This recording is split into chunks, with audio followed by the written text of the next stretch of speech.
crazy, bro? How many dogs make music? Pitbull, Yeah, Snoop Dogg. Snoop Dogg, bro. He's probably the best one, dog. He just said that. Oh my God. Yeah, they have the pictures where they're all playing poker and smoking cigars. You know what I'm talking about? Yeah. DMS, all of the Rough Riders. He's silly. It's crazy how many dogs make. Hey, you know what?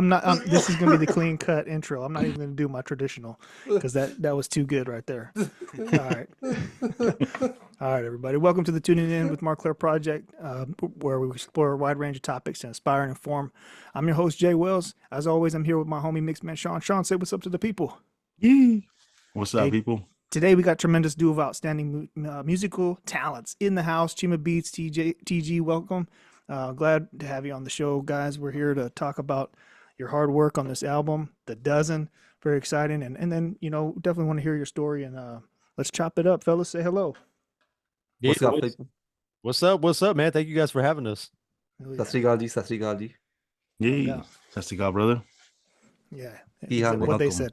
Ya tu sabes. Ya tu Tu sabes. sabes. Me gusta. Me gusta. Me gusta. Hola, señor. ¿Cómo estás? Bilingualness. Yeah, right. Está para mí. The podcast. Hey, that's pretty good, bro. That's pretty Not good. bad, bro. You've been in Cali long enough. Sí. You got that swagger. Mucho cerveza, pero no mucho trabajo.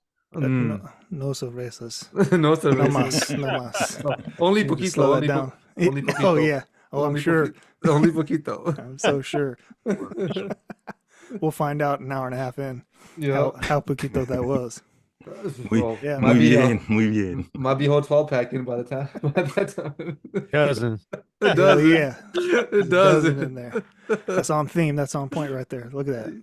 Branding. Branding. Hey, episode 20, about a month ago, we had CheemaBeatz on here, and you dropped the news on us that you were pushing this out. So, here we are, right? This is the release month in September where we're going to drop this album. That's Yes, the deal. sir. Tell us Yeah, about it, man. fellas. We're working on it. Still finishing it up. I think the album's now like 99% done. It's just Nice. mechanics of it now, pretty much with the distribution and everything. We're still looking at 20th, but let's see how it goes with everything. Got you. So Nice. like 2 weeks away. But albums overall, Yeah, like production, everything is done. Everything is. Yep. That's exciting. Yeah, man. You guys stay in the studio, man. Yeah, Bro, weekly, Both man. of you That's a guys. weekly Hey. thing. Yo, Tuesdays at TG's, bro. That's it. That's what it is? That's the routine? That's the That's routine. No, every Tuesday. Yeah, like How my long? calendar.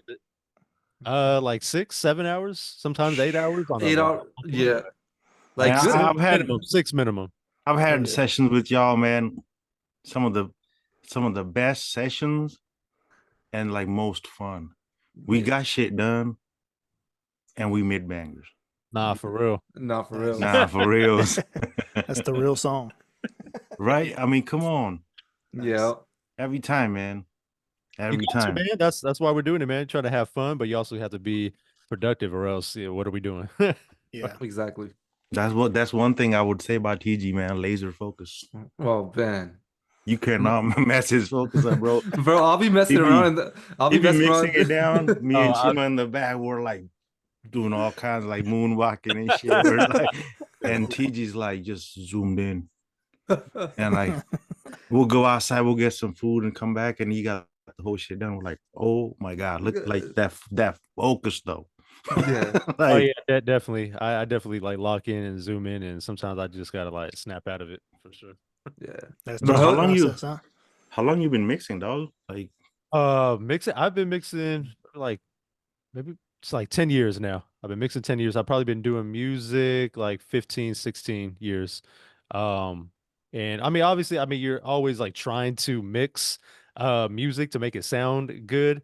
But I don't think I actually started like charging it for mixing probably like 12 years now. Yeah. Damn. Because before I was just trying my hardest to make it sound good. What was crazy is I had a recording studio at my parents' house. That was like the very, very, very first studio. And then Chiba met me shortly after that at my first like official business studio, which was in Bellflower. And yeah, you prior guys go way back. Yeah. This is maybe like 2010, 2007, yeah. 2008, around there. Yep. Yeah. No, for sure. And I remember somebody made a comment, and it got back to me that oh yeah, like I like recording with Tommy, but he can't make it sound good. And that just like that snapped something where I needed to become great at mixing. And yeah, that's what Yeah. happened.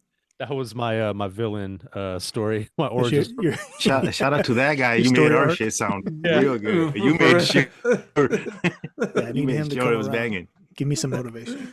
Right. Was that on Facebook or MySpace? Nah. I mean, it was MySpace days for sure, but nah, it Hell was yeah. Those were the best days. Right. Whatever Yeah. happened. Hey, now they're coming out with like the new updates on Instagram where you can have music on your profile, bro. No. No, If they bring me the top 5, then I'll be satisfied. that would be fire. I would Top 8. Remember, it has to be symmetric. right? Nah. Because you had to have room for Tom, bro. Yeah. He was always there. For else. Hey, But like, how where many is he people now? try to kick out Tom just to put one other friend up? Tom's on his own fucking island somewhere doing the most shit. Like, Bro, ever. he made I his would- money and bounced. I would try to delete Tom, be like, bro, I don't really know you. Let me put out one of my homies. He'd be like, no, I'm your first friend. I remember when they started coming out with, I guess you could like, I don't know if it was on MySpace or if it was like just coding or whatever, or like little Yeah. fake coding, but you at HTML. some point you could add like, I don't know, like I want to say like 64 or Yeah. like 16, like a way bigger amount. And I'm like, all right, Hell yeah. it's getting kind of out of hand now. Like it's Yeah, it was- defeating the purpose. It like became a whole damn website. Yeah. Yeah. Well, yeah, because you were able to pimp out your whole profile, bro, like the background or Yeah. however you want it, the Pick my fonts. page. Pimp my page. You know what I'm Yeah. talking But about, right? it's crazy because like I don't know if y'all ever played around with like these website apps like Wix or what's the other one, Squarespace. They're not even as intuitive as that was 20 years ago. Right, It's right, pathetic. But I think they do it by design. They That's don't want to crazy. they don't want to put the web programmers out of business. Bro, Well, Tom yeah, had the man. basics down, bro. His shit was not business, it was just fun. And then these guys came and figured out like the algorithm and how we can like put the ads and control it, you know what I mean? Yeah. And then it became weird. Yeah, it's too like overlord now. And It's- Tom was from LA, right? That shit started from LA, bro. Social Yeah. fucking media or whatever. Oh, did it? I didn't even know that. I thought it was Okay. like I thought he was in Berkeley is it- somewhere, bro. No, it was LA. And then we in the Bay, we would hear about that. We're like, oh yeah, they got this MySpace shit in LA. And then You mean aerospace, bro? yeah, no, that too. But yeah, I remember that shit being from LA, bro. Like the first month or so, then it was all over. Yeah, Yeah. it was yeah. Well, Now- first I think it started with like universities and shit, right? Only like college students were able to have it, and then I think that was Facebook. I Oh, think was it That was Facebook? Facebook. Okay, That gotcha, was gotcha, Facebook, gotcha. Yeah, yeah. gotcha. Harvard or the Boston? Facebook.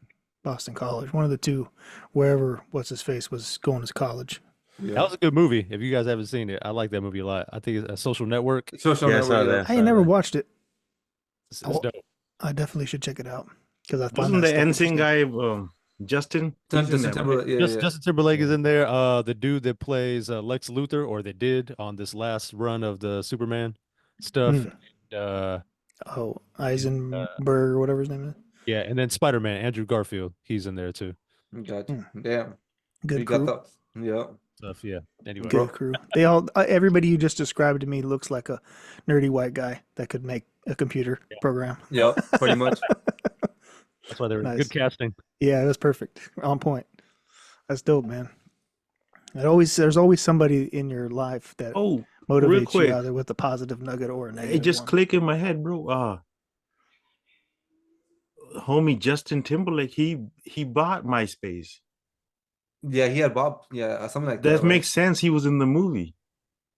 No, but the movie's about Facebook, but he did buy MySpace. Yeah. Oh, wait, no, but you're saying because that was the creator of MySpace, right? No, he was Napster. That's Justin Timberlake was playing the guy who created Napster, and that's Okay. yeah.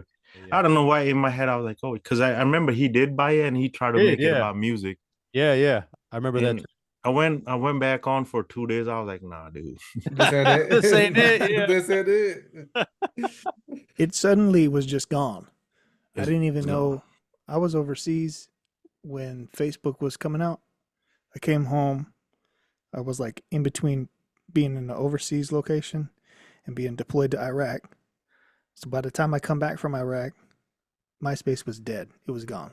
I was like, what the hell are you guys talking about Facebook for? Seriously. It was a weird experience. I'm not going to lie to you. It's just like, you don't think about those things while you're in other places like that. And then you come back and the whole landscape of how people socialize transforms and you feel like an idiot. I didn't even have a smartphone. No, people had little Game Boys and shit. Like all you could do is go left and right. No, I had a little, I still had one of them little Nokias that flip open with the keyboard and stuff. Yeah. Primitive. Good times. Okay. Yeah, those were the good old days. No Yeah, GPS man. though. Nope. So tell us about the journey of getting this project together, fellas. When did you guys, kind of get the idea cracking and talk about collabing?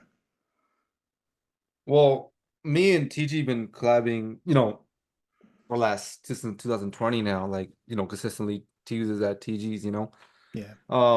By that time, like, either we're mixing a song on Tuesday or recording a song on Tuesday, or we're doing something on Tuesday, right? So I think we've made a catalog of like 40 songs or something where like, bro, we're just sitting on these. Let's come up with a concept or something that we can, because originally all these songs were just gonna come out as singles, like okay, I'm just gonna drop them as singles or whatever, right?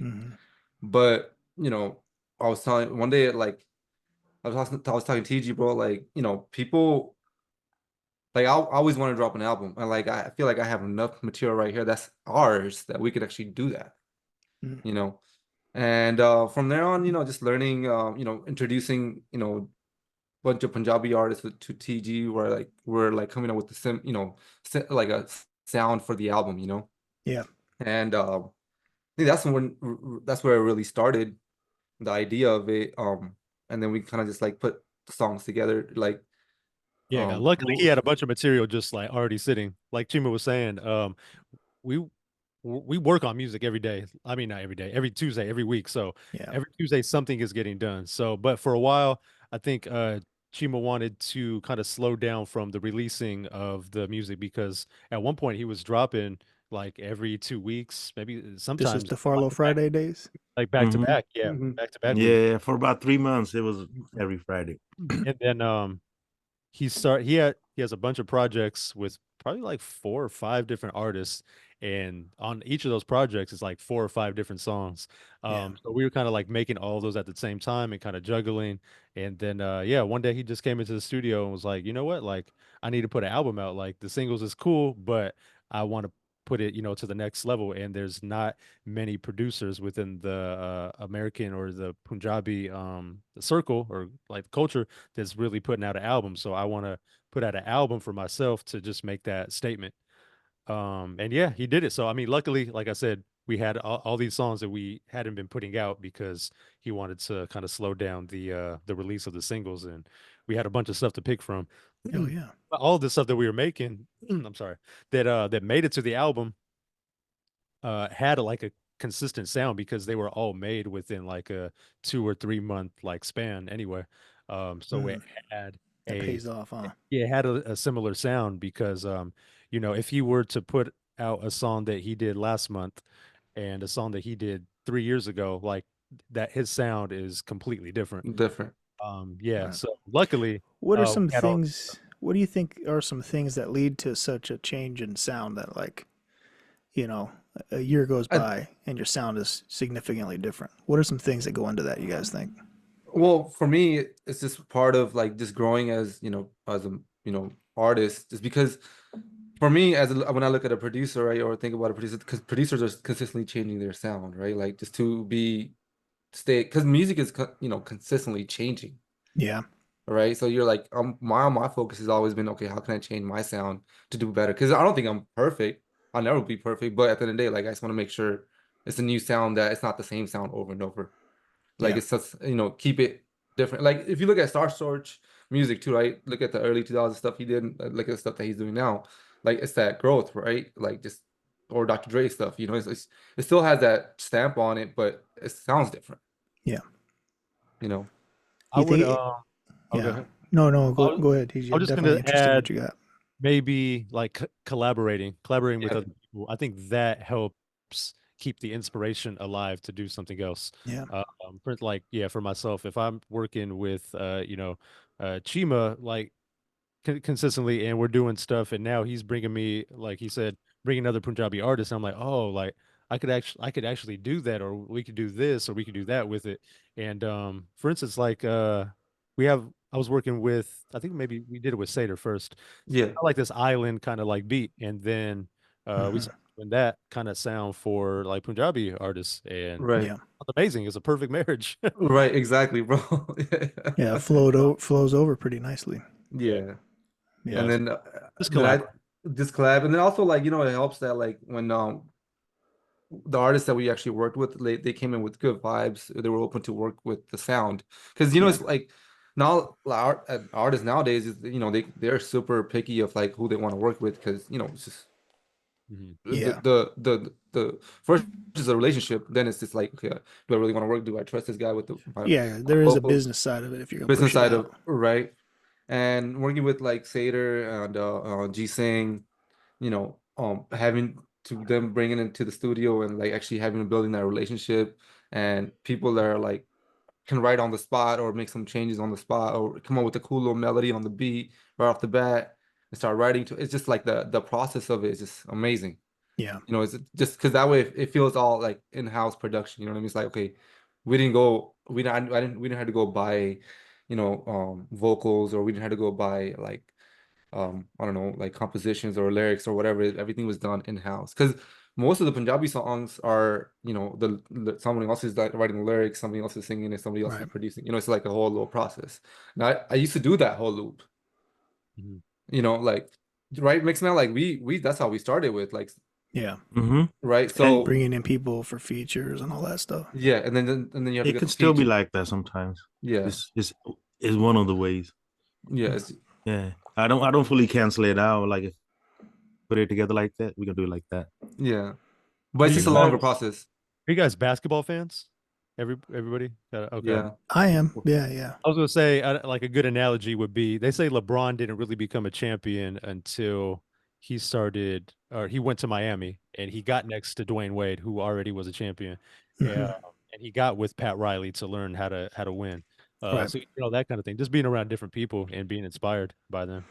Yeah. Right. Those Yeah, it dynamics. Those sharpens your game for dynamics sure. can change a lot for sure. It's the influence too. Just because you see somebody else's work ethic, right? Like I see TG's work ethic, like his work ethic is better than mine. It's like, yo, I want to be at that level, because I don't know how he does sometimes. You know what I mean? Yeah. Vice versa, man. Because Well, I think 10 songs every week. For else. that's like accountability too, like plays a part in that. He says you have a standard, and then those two things have to meet somewhere where we have a standard now whenever you do Right. collaborations. That's interesting. Real I think quick. that's not something I think that everyone in whatever aspect of teamwork that they have consistently. Like you guys have been doing it for a decade. It's pretty unique to stick together that long and have that kind of a process. So Yeah, like cheers to that alone. You know what I'm saying? cheers, bro. Cheers, bro. Cheers to that Cheers. alone. Another thing is, like you always want to H2O. have H2O. Yeah, no, seriously. This is just dirty H2O. Mhm. I love the fact that me and TG were able to build an amazing relationship throughout that whole period, just because now our music, like, I can like that communication, right? Like, okay, hey bro, I'm looking for this sound, trying to do this. Like off the bat, he already knows what he wants to do. Like, okay, I got this. Like I could figure it out, or we could figure it out together. Whatever. Vice Yeah. versa. Like we were this whole week we were working on skits for the album, right? And it was just an ideas. The skits are just ideas, but everything else that we implemented along with it was just like, hey, bro, this is okay. Now it sounds like a full album. Like there's like 5 or 6 skits, and like it's just a smooth transition. You know what I mean? Like focusing on that whole album. Yeah. And we had to like even this week, bro, we had to take out one of the songs, put a new one in there, just because Yeah, it didn't fit it didn't fit the vibe of the whole album. Just fell out of place. I fell out of place. So I was like, okay, bro, we gotta, good thing we have material Still, ready, it doesn't though.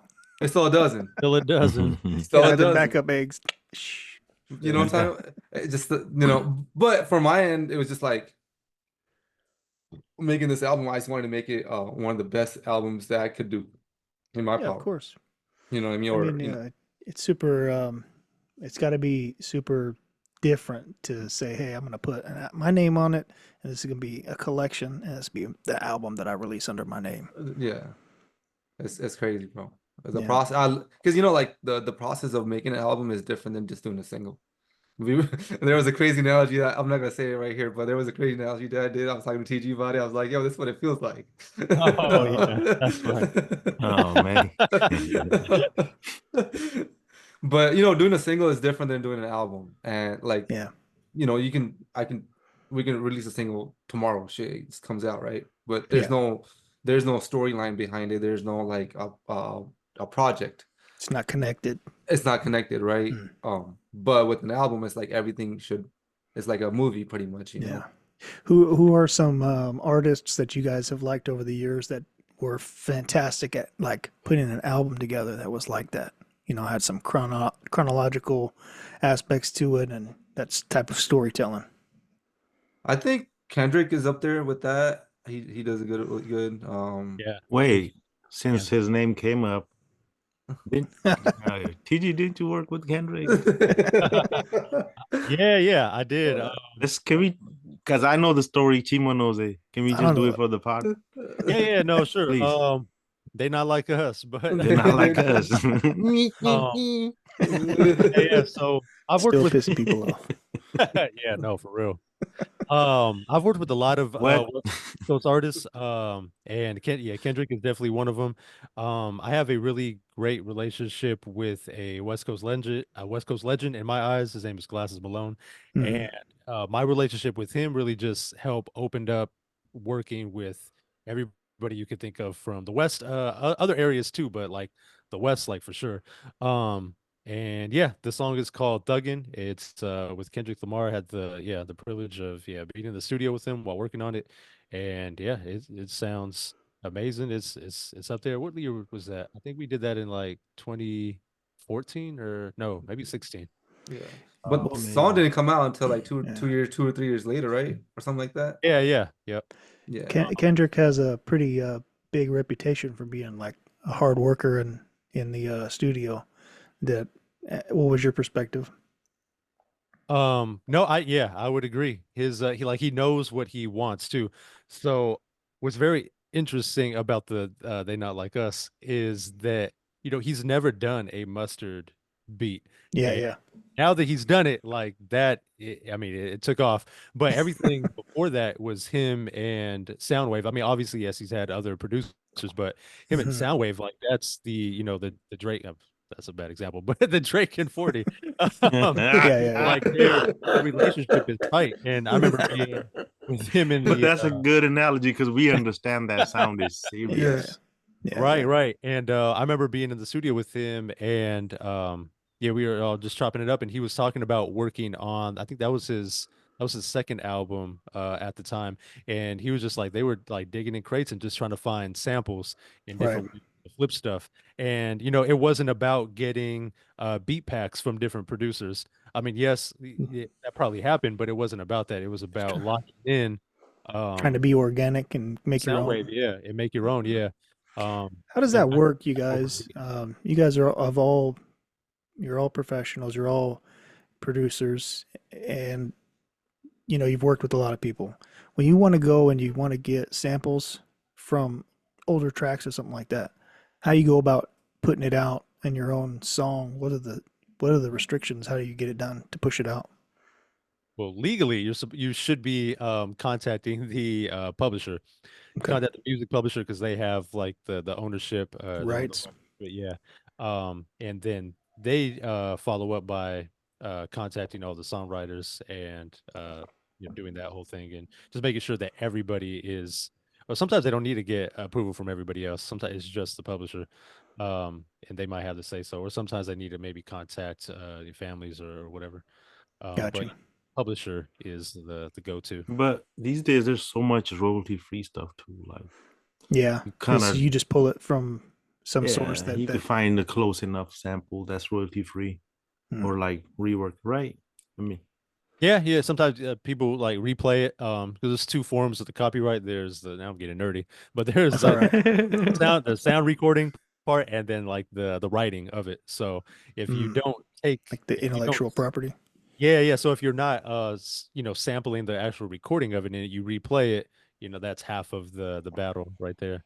So Oh shit. it's a little easier. Has that ever like stunted a project that you guys have worked on, where you ran into an issue where you're working on some source material you were trying to weave in, and it was like, Um, nah, not with CheemaBeatz stuff because he doesn't sample. But no doubt, no doubt, no doubt, but all original. yeah, but let's see, have I not anything that stunted it, but it's definitely like held up the process. So Oops. like the clearing of the sample probably took like way longer, and then we have to slow down, and maybe our album drop or a single drop like has to be pushed back until we figure that out. Got it. It just seems like that could be a complication, but if they're like big, big studios, I'm sure they got people behind it. They got, a lot of influence and power where they can push that quick.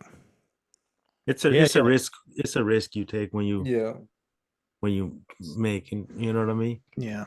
Because there's so much dope shit that's done without permission, and it's like, oh yeah. oh my god. Actually, me and TG been on some sampling shit too, like because you know how Mr. Babu Records, right, that you Mixman had told me about, Yep. they, Yeah. with the close relationship. So Mixman sends me a like, a whole I, I YouTube. gave him the keys to a whole catalog and archive. I'm like, hey, bro, go down memory lane. Bro, I think well, we haven't done it because for last month, just because we, just finishing up the album or whatnot. Yeah. But we made a pact like, okay, we're gonna work from like 6 to like 10. We'll work on whatever we need to work on, Mm-hmm. and then for the last hour, let's make a beat. Could be just off a sample beat or whatever, like just kind of collaborate, just get a different sound, and then on like a high note, like just get some ideas going. Because that's Yeah. just at the end of the day, it's just an idea, you know. True. Hey, real quick, let me take y'all back to, we kind of drifted. Chima, you was talking about people who were great at putting the album together. Story. Yeah. Right.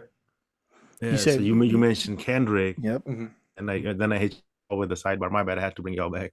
If you wanna, So I think Kendrick's definitely one of them, right? Jay-Z looked at one of them. Timberland, when he dropped his Shockwave albums, I think those were really, dope albums from Timberland. yeah. Because it was with Timberland, those albums was like more pop and hip hop. Yeah. Because he was working with Timberlake at the same time, and then he would have like a Jay-Z or somebody rapping on it, or Ludacris or something. It's still pop, right? At the end of the Yeah. day. Mhm. And so I think those are, Dr. Dre, obviously, he's the 2000 album, that's the big one of the Best. big, albums ever made. I Yeah. guess you can, The So Chronic. the Chronic, just Chronic just looking at that, 2001. So those are just like kind of like on the Yeah. mainstream side of it, right? And then from Indian Punjabi side of it, I would look at like kind of like Dr. Zeus or For Shinda, sure. what I mean? Like those Punjabi MC. Punjabi MC, like those UK producers that actually would kind of do the same thing as what Dr. Dre and Timberland were doing, but it was just like in our culture, Hell yeah. right? And they would make those albums as like producer albums or whatnot, Yeah. No doubt. Yeah, good old days, man. Those were really good ass albums. Yeah. Those are the albums that stand out. Like, there's so much stuff comes out, but we don't know where to put it. But when an album comes out, we always remember that shit like as an album. Yeah. It could have one great song, but that whole album's like, yo, remember that album that had that one song? This whole yeah. this whole conversation, we got to keep going on it because I got some thoughts that are rolling around in my head. TG, what about you, man? What about you? Who was some people that stood out about putting albums together like that? Not even just hip hop, but any music. Yeah, talking about storytelling or just putting together like a great album. Yeah, kind of both. I mean, they kind of flow together, Gotcha. Yeah, Hey, yeah. can I throw one in real quick? Real Oh quick. yeah. Yeah. Outcast. All right, I'm done. Ooh. Yeah. Oh, yeah. Yeah. Yes, I'm sir.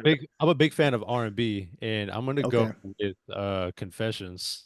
Like that's probably Yeah. Oh yeah, the Usher album. Usher, yeah. Yeah. What was that 2005 Ish. Yeah. It or was 4? 5 yeah. or 6, 4, yeah, around there. Yeah. Yeah. To me, that's like that. Yeah, that's an amazing R&B album. That's probably my favorite R&B album. Jermaine Dupri, man, like you gotta give Yeah. it to him for Bro, production. he changed the scene too. Yeah, He- Atlanta. yeah, Few he times. changed. Yeah, Yeah, changed the Atlanta, whole scene. Atlanta was taking off back then. They were Mhm. on. They were coming to the next level. What's your favorite Jermaine Dupri beat? Hmm. Oh, I have a favorite. I have a favorite one. I'm only asking because I have one that's like killer. Go ahead. Who's gonna go first? I'll go first. It's Money in a Thing.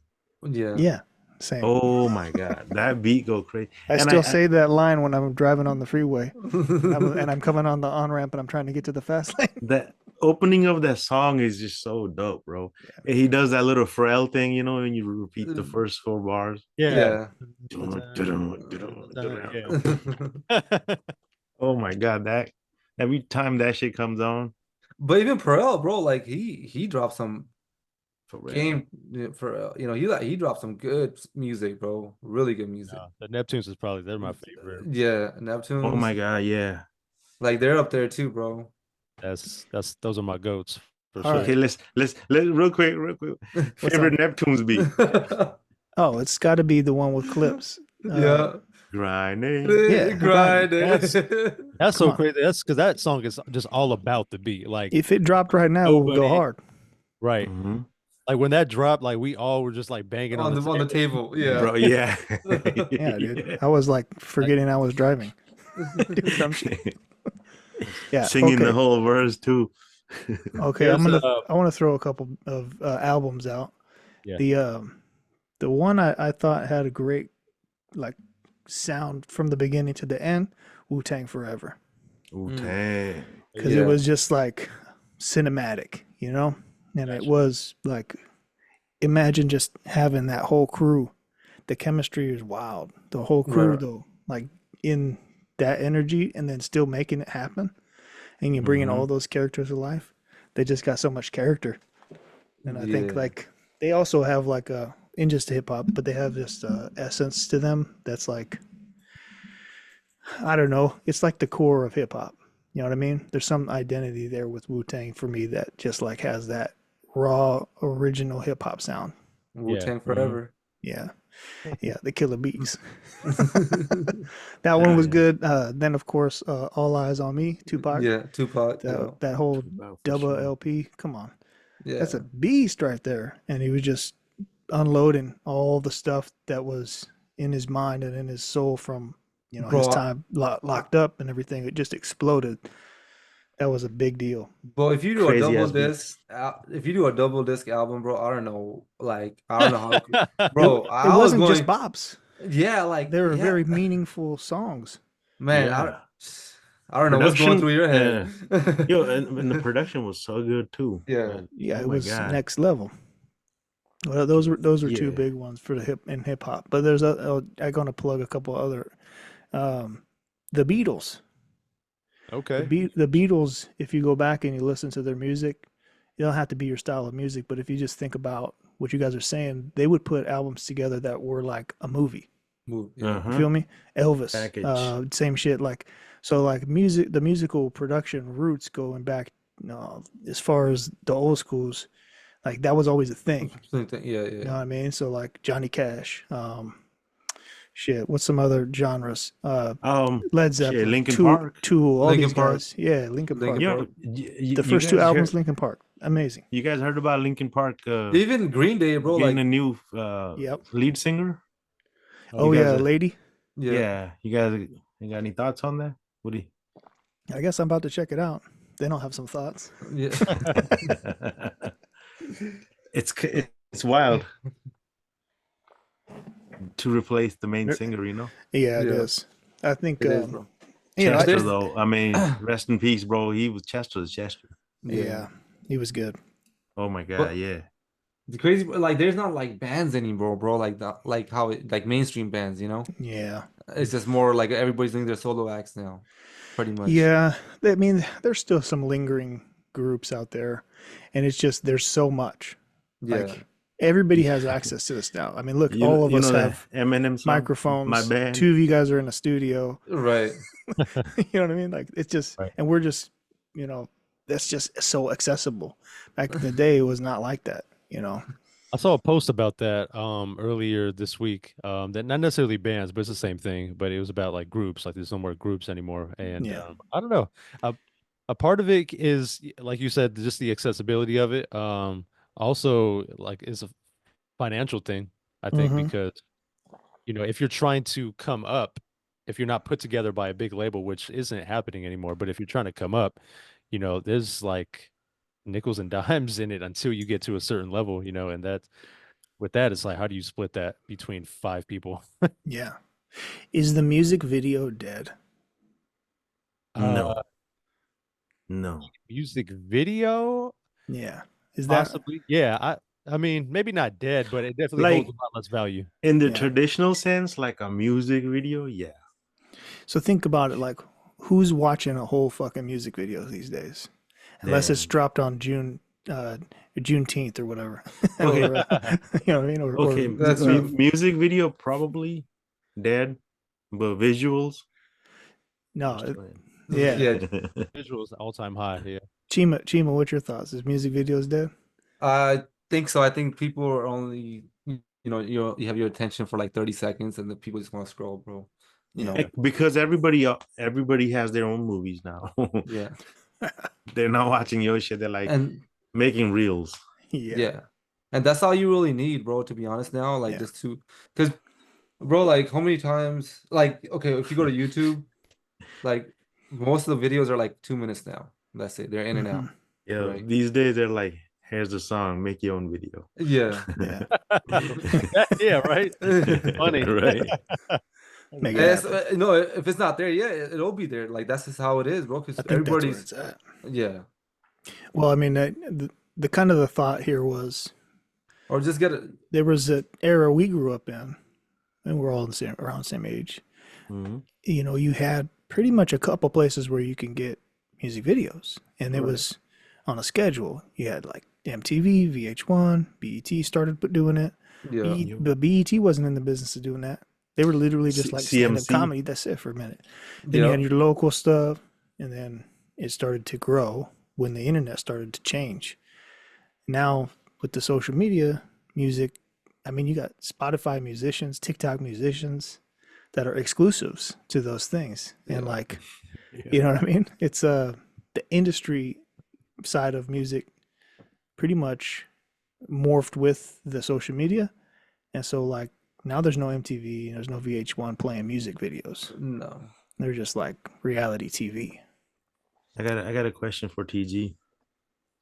Bro, how did you pick your name, like your stage name, to be rated TG? Like, how did that That's give us that Actually, story? he had a few names before. Uh oh. yeah. I always, don't know if because every time you one. get into something, you come up with the brain name.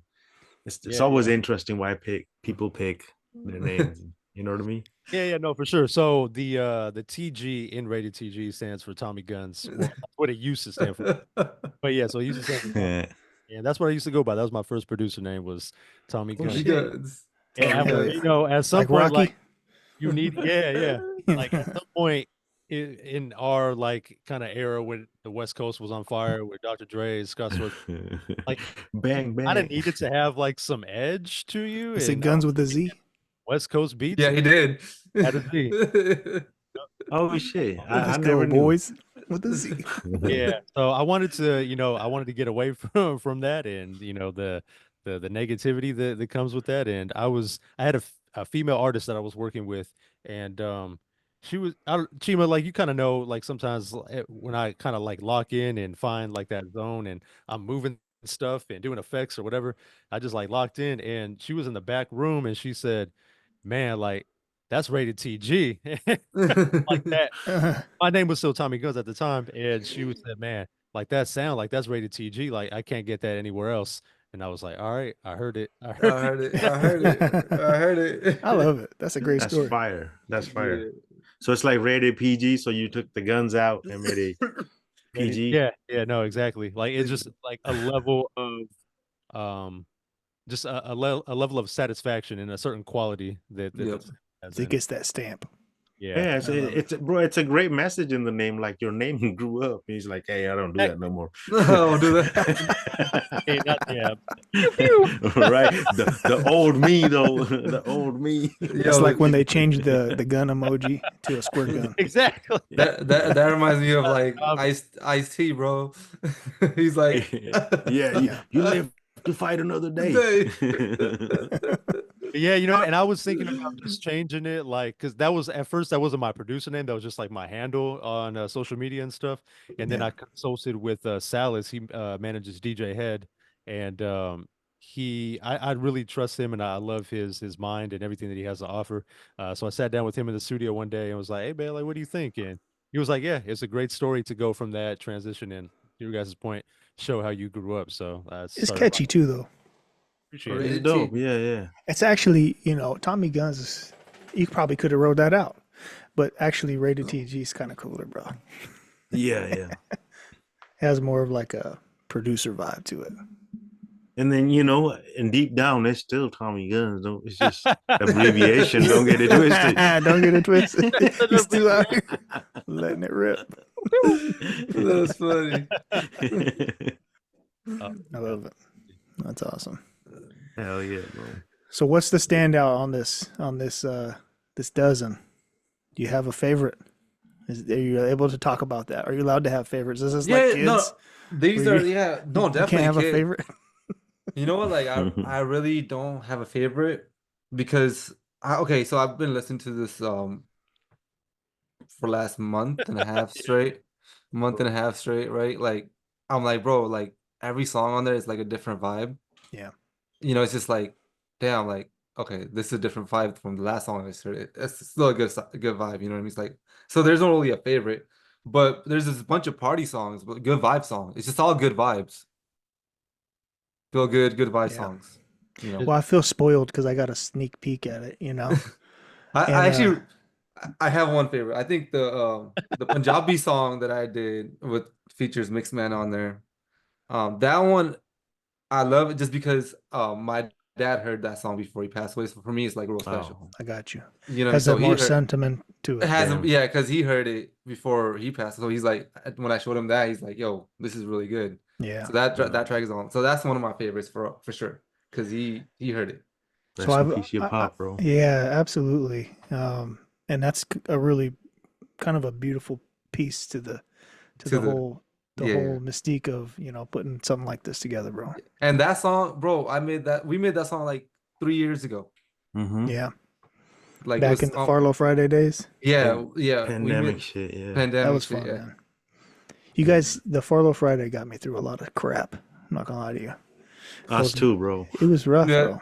There's just as a friend on the outskirts, who also loves music and screws around with stuff. I got to enjoy we those. were all part of that. Yeah, man. I just shared it. No, so that's when you Mixman and TG met at the same time because Mixman would come down, so we would be in TG studio mixing it. And I was just glad they vibed off right off the bat because they brought good vibes. So it was easy for me to like kind of like, all right, bro, you guys can handle it. Yeah, I felt so comfortable like in his studio too, bro. It was like the vibes and like just the sound, you know what I mean? Just I don't know. It's just you kind of watch magic happen and shit, Yeah, it's all about the vibes, man. And we would pick up Subway on the way. We're like, let's get some Subway. Oh man, that's right. Some tacos or whatever. Like we were there working, bro. Like, TG knows this too, but every time we're in the studio session, bro, we gotta eat good. Doesn't matter what it is, we just gotta eat good. Like, and we gotta work. Yeah, you can't be creating stuff on a hungry. No, so bro, and they're trying to do stuff and it's no. TG. Every time I meet up with him, right, we're in the studio. The first thing I ask him, bro, before we get started, what do you feel like eating? Yeah. Speaking of food, I heard he put you up on some okra, man. Oh yeah, no, he did. That was fire, man. I never had. I was it the fried okra? Yeah, but Indian style. Like, Indian style. Yeah, the Indian style. Yep, I've never had it. I only had like the southern style, but no, it was fire, man. And I love it's real popular in Punjab. Like in summertime, they have it with some yogurt and some Sean, I'm starting to like fall into the nap that I used to have You- after eating at your mom's house. Yeah. Bro, we would go after school when we were in high school and even a little after. Um, and Sean's mom would just automatically be just cooking it up in that. Like, I'm damn, pretty she's sure cooking Josh he's had it too before. all the vegetables. I didn't even like Yeah. vegetables before that. No, that's exactly what he's like, bro. I have never had so many spices on the vegetables It's before. I'm good. like, there you go. No, it was kicking my butt. I was drinking hella water because I'm not. Spicy? Yeah, too spicy. Yeah. But My man, cheeks love get a little rosy. it. The yogurt, though, the yogurt is the game changer because the spice, and then you have the yogurt. Yeah. There's definitely a nap Yeah. happen afterwards. Yeah. Yeah, dude. That's what it's about. Good food, good company, good music. Yeah. Yeah, those are Yeah. essentials to a quality culture. You know what I mean? Hell yeah, bro. All Yeah, right, so and- you got a little sneak peek, bro. How about you think? So I played it through straight two different times. Uh-huh. I just put it on, went out for a run, would play straight through all the way out there, and I really enjoyed it. I like that it touches the world in different ways by bringing a lot of international artists Right. into the vibes of each track. The identity in the song has some consistency throughout. You know what I mean? Right. It's like a fingerprint that you guys put on each track that's really special.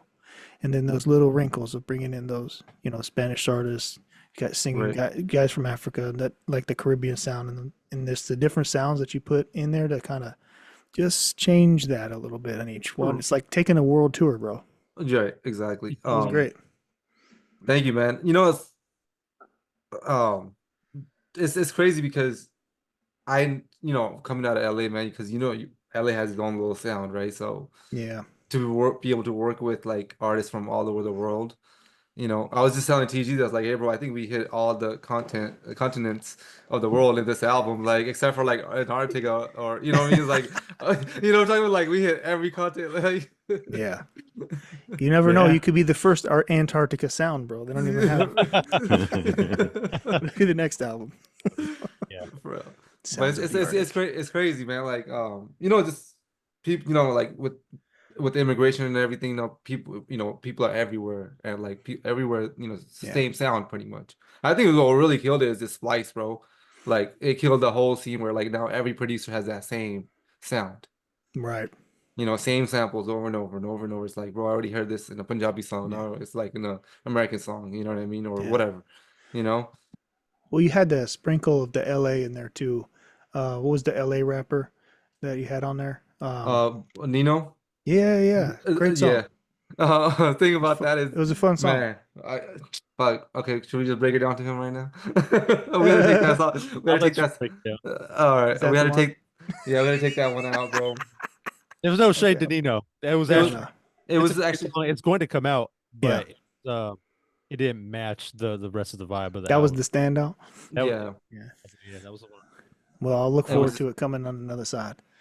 No, it's because the thing is, that song requires to do a video, and the artist flying from New York to LA shooting. It's Yeah. like a whole process, right? So I'd rather just hold on to that track a little bit longer than push out something that's more relevant to the Right. album, who has that more that sound together. For sure. Well, that's I, good. I, Yeah. I really like the one with Leah Wright and Xian. Yeah. Mhm. Yeah, want to tell us about the process, how that came about? Yeah, Because I know TG works with them closely. Timmy, it's like Yeah. this is like your first time working with them. With Xian, I had worked before. It was like okay. Oh yeah, you had him on this other track. Yeah, but before that, I had done a remix for Xian for one of his tracks. yeah. And then that's how we kind of built that relationship. And then, being Xian being TG's artist, it was just, easy access for like, hey, bro, like, I would love to work with this artist. Like, can we put it together or something, And what was even the process? Like you guys sent them beat out and then he wrote to it, or Chima loves to work a little differently. I don't know. I'll let you tell it. But all right, so the song with Xian, how it came about. So TG, they work closely together. So they make a bunch of demos or whatever, right? And they'll get a beat from YouTube, or like whatever, like they'll make a beat or they'll get a beat from YouTube or whatever. So there was just like an idea just sitting there. I'm like, hey bro, let me take these vocals and let me do my reproduction on it.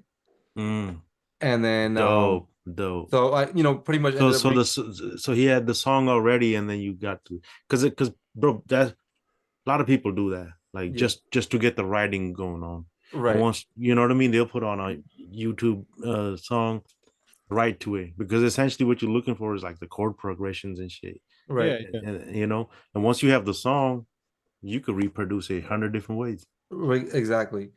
So with the song with Xian, that's how that song came about, and then TG had the original session where we were able to mix it all together and make it Nice. into a proper track. Yeah. And with It's like a sketch pad. Like you Yeah. have your sketch pad before you do your final art, you know. right Layers, and bro. It's just layers adding and removing layers. Oh yeah. and Now we're talking digital graphics over here. You feel yeah. me? With Leah, that's another TG's artist.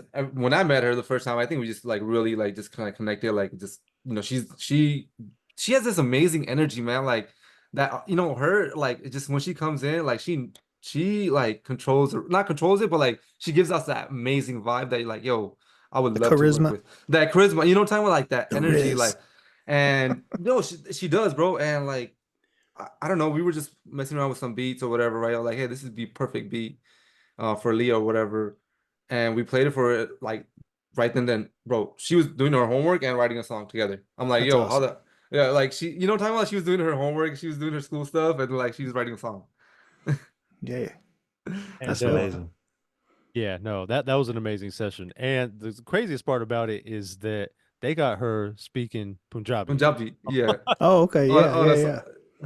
And she's singing it perfect. I mean, I can't tell, but she's No, she makes it sound good. She's hitting the yeah. notes.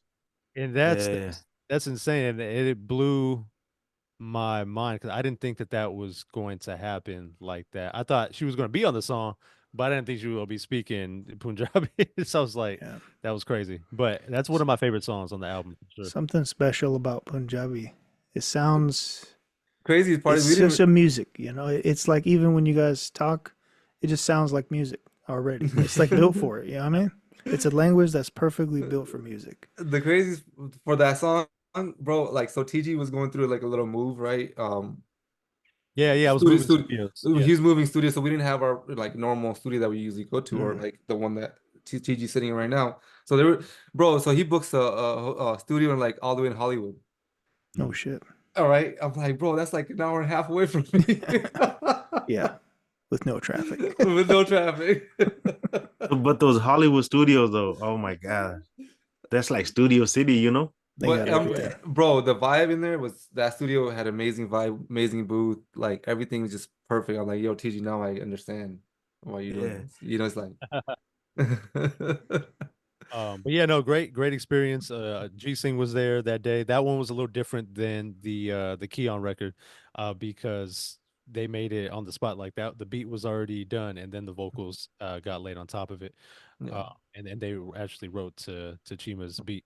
But yeah, amazing session, amazing vibes. Again, I was blown away. They had Nice. speaking Punjabi in the booth. I was like, it sounded great.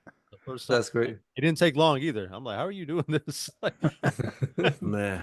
Can't overthink it when you gotta make Nah, sure you're saying it right. bro, we had that. I think that song was done within 2 hours or an hour, bro. Because I remember G Sing just went in there for 30 minutes. He had his vocals done, and then Leah went in there, and then bro, and on top of that, G Sing taught Leah how to speak Punjabi or singing, saying lyrics. So it was like everything was done in within an hour and a half, 2 hours, bro. Yeah. Like it's just getting it. And then we had the layout done and everything was early enough to make it to the bar. yeah. And oh yeah, we still real talk, man. That was a wild night for me. Because he Staying up too late. now we didn't get, and then we had another studio session next morning or next afternoon, and we're still out until like 5, 6 o'clock in the morning. I'm like, bro, I don't even know how we're gonna do this, but let's go. Energy drinks. So there's another crazy story. There's a song of me and Mixman. We have a mutual friend. His name is Gosal. Mhm. Shout out, Right. Par, man. And so he was in India at the time when he got these vocals. And so he went to India for a trip, whatever, and he ended up recording a couple of vocals over there. But you know, he's a producer, but like he you know, me and him work closely together. Like I'll do the music and then he'll pick and choose the song or whatever, you know, song what he wants. Like, okay, cool, no problem, right? And so he sent me these vocals one day. It was just a male and a female singer. So it was a duet, right? Off the bat, I just told him, bro, I'm like, I'm taking this song. Like, no, seriously, When you know, you know. you know, it's like I'm taking this song. Like, I don't care. Like, Uh-huh. hey, bro, I'm taking this shit. What you gonna do with this? Like, what are you gonna, you know, like, what are you It's like, gonna? thank I'm you like, hey, very bro, much. You don't need this. you don't need this. No, but I Chima's told. like that. I played a new Xian song the other day. It was like 2 seconds. Hey, let me get that. Let me get that acapella. Let me get the acapella. I mean, bro, seriously. That's awesome. It's hard not to when you hear something good. It's just like natural. Yo, But that's let me get that's that. when you're inspired. You hear something you really like. You know, why wouldn't you want it? It's like, You know. yeah, it's Man, like, you're let like, me I could do something with this. Yeah, exactly. Yeah, for sure, for sure. That's the I feel the same. I hear something good. I was like, oh, dude, come on. Come on. But That's the old school dibs. Dibs. I got dibs. right. So that's so he sent me those vocals. I'm like, hey, let me get these let me do the music for these, right? And at the time I wasn't thinking it was gonna be for the album or nothing. It was just like, okay, Yeah. let me take this because it's a really good song. And I always wanted Yeah, to that's Pappi Gill vocals, right? no, Pappi it's Gill. Raja Sandhu. Okay. That was a Raja different one. It was a different like I don't know where he found these guys. I mean but I know he had the rights to that song, so I'm like, okay, let me take this. Right. Yeah. And he's like, hey bro, no, don't worry about it, handle it. And then you know, once I made the track, I think that's the same time I was thinking about because okay, it was like 3 months I was just sat on those vocals. I didn't do shit. Like I was just like whatever, right? And then when I started working on the album, I'm like, okay, now I want to put this on the album just because it was a duet, male and female, and I had never done like a duet song like that where Mm. they were going back and forth kind of deal, right? Mm. And the song is about boys' night out, like you know, boys, the male is telling the female that I'm going out tonight, this and that. At the same time, like it's just more relevant to our everyday lives, where like you know, like let's say boys want to go have a good night out, you know what I mean? The female's gonna be Yeah, tripping it's a regardless. common It's a conversation. you know, it's common, you know, it's like a easy story to go with, right? Yeah, And might like be late. might be late, it would not, you know what I mean? So it's like it's more relevant, you know? Every time. Yeah. Yeah. And then we also have another one with Leah and So Kid, the guy that's from Nigeria. I love that song. Mm-hmm. That's It's a top one for me on the list. I like that one. Yeah, totally. bro. That okay. So TG, we had a studio. I think it was on Friday, Yeah. So right? Friday. So we never do studios on Friday, right? I just hit him up randomly, like, hey, bro, like, what are you doing? Like, you want to hit the studio tonight? Like, yeah, I got Yeah. nothing to do. I'm like, I just texted Leah. She's gonna come through as well. Like, let's make a banger tonight, right? Done. Over with. That's like you put the fucking team together. Like, Yeah, bro. Like, put Leah and TG. Like, how you not expect to make a banger? right? So I already had like a little, you know, a little idea of the beat going, right? So I sent before Leah got there, me and TG were already working on the beat, right? I'm like, okay, here's the stems. Let's work on the drums. Like we already had the layout ready, right? Like kind of like the stems for the tracks. Like just do whatever you want to like add on to it, right? So I think Tubbs came to the studio as well. So Yeah. Tubbs is he's a writer, songwriter, producer, amazing guy, man. I always wanted to get him, like every time since I met him through TG, I always wanted to work with him just because I wanted to see like his writing skills because I had never had him on any of my beats, right? So Tubbs helped wrote Turn Me Up song with Leah, amazing song. We ended up the same day, I think within 24 hours, we sent the sent the beat like a dummy to Soul Kid. Within 24 hours, he sent the dummy back with stems. Yeah, no, he sent his whole verse and it was ready to go. It was ready to go. Like Nice. and then we still waited like 2-3 months before we even mixed it because we're like, let's enjoy this. I just want like so let me see what else I can do or what I can add, right? And the only thing that was left to add was in the last piece of production we did was add a little violin recording, Right, just right. at the end of the song and then like little parts of the hook.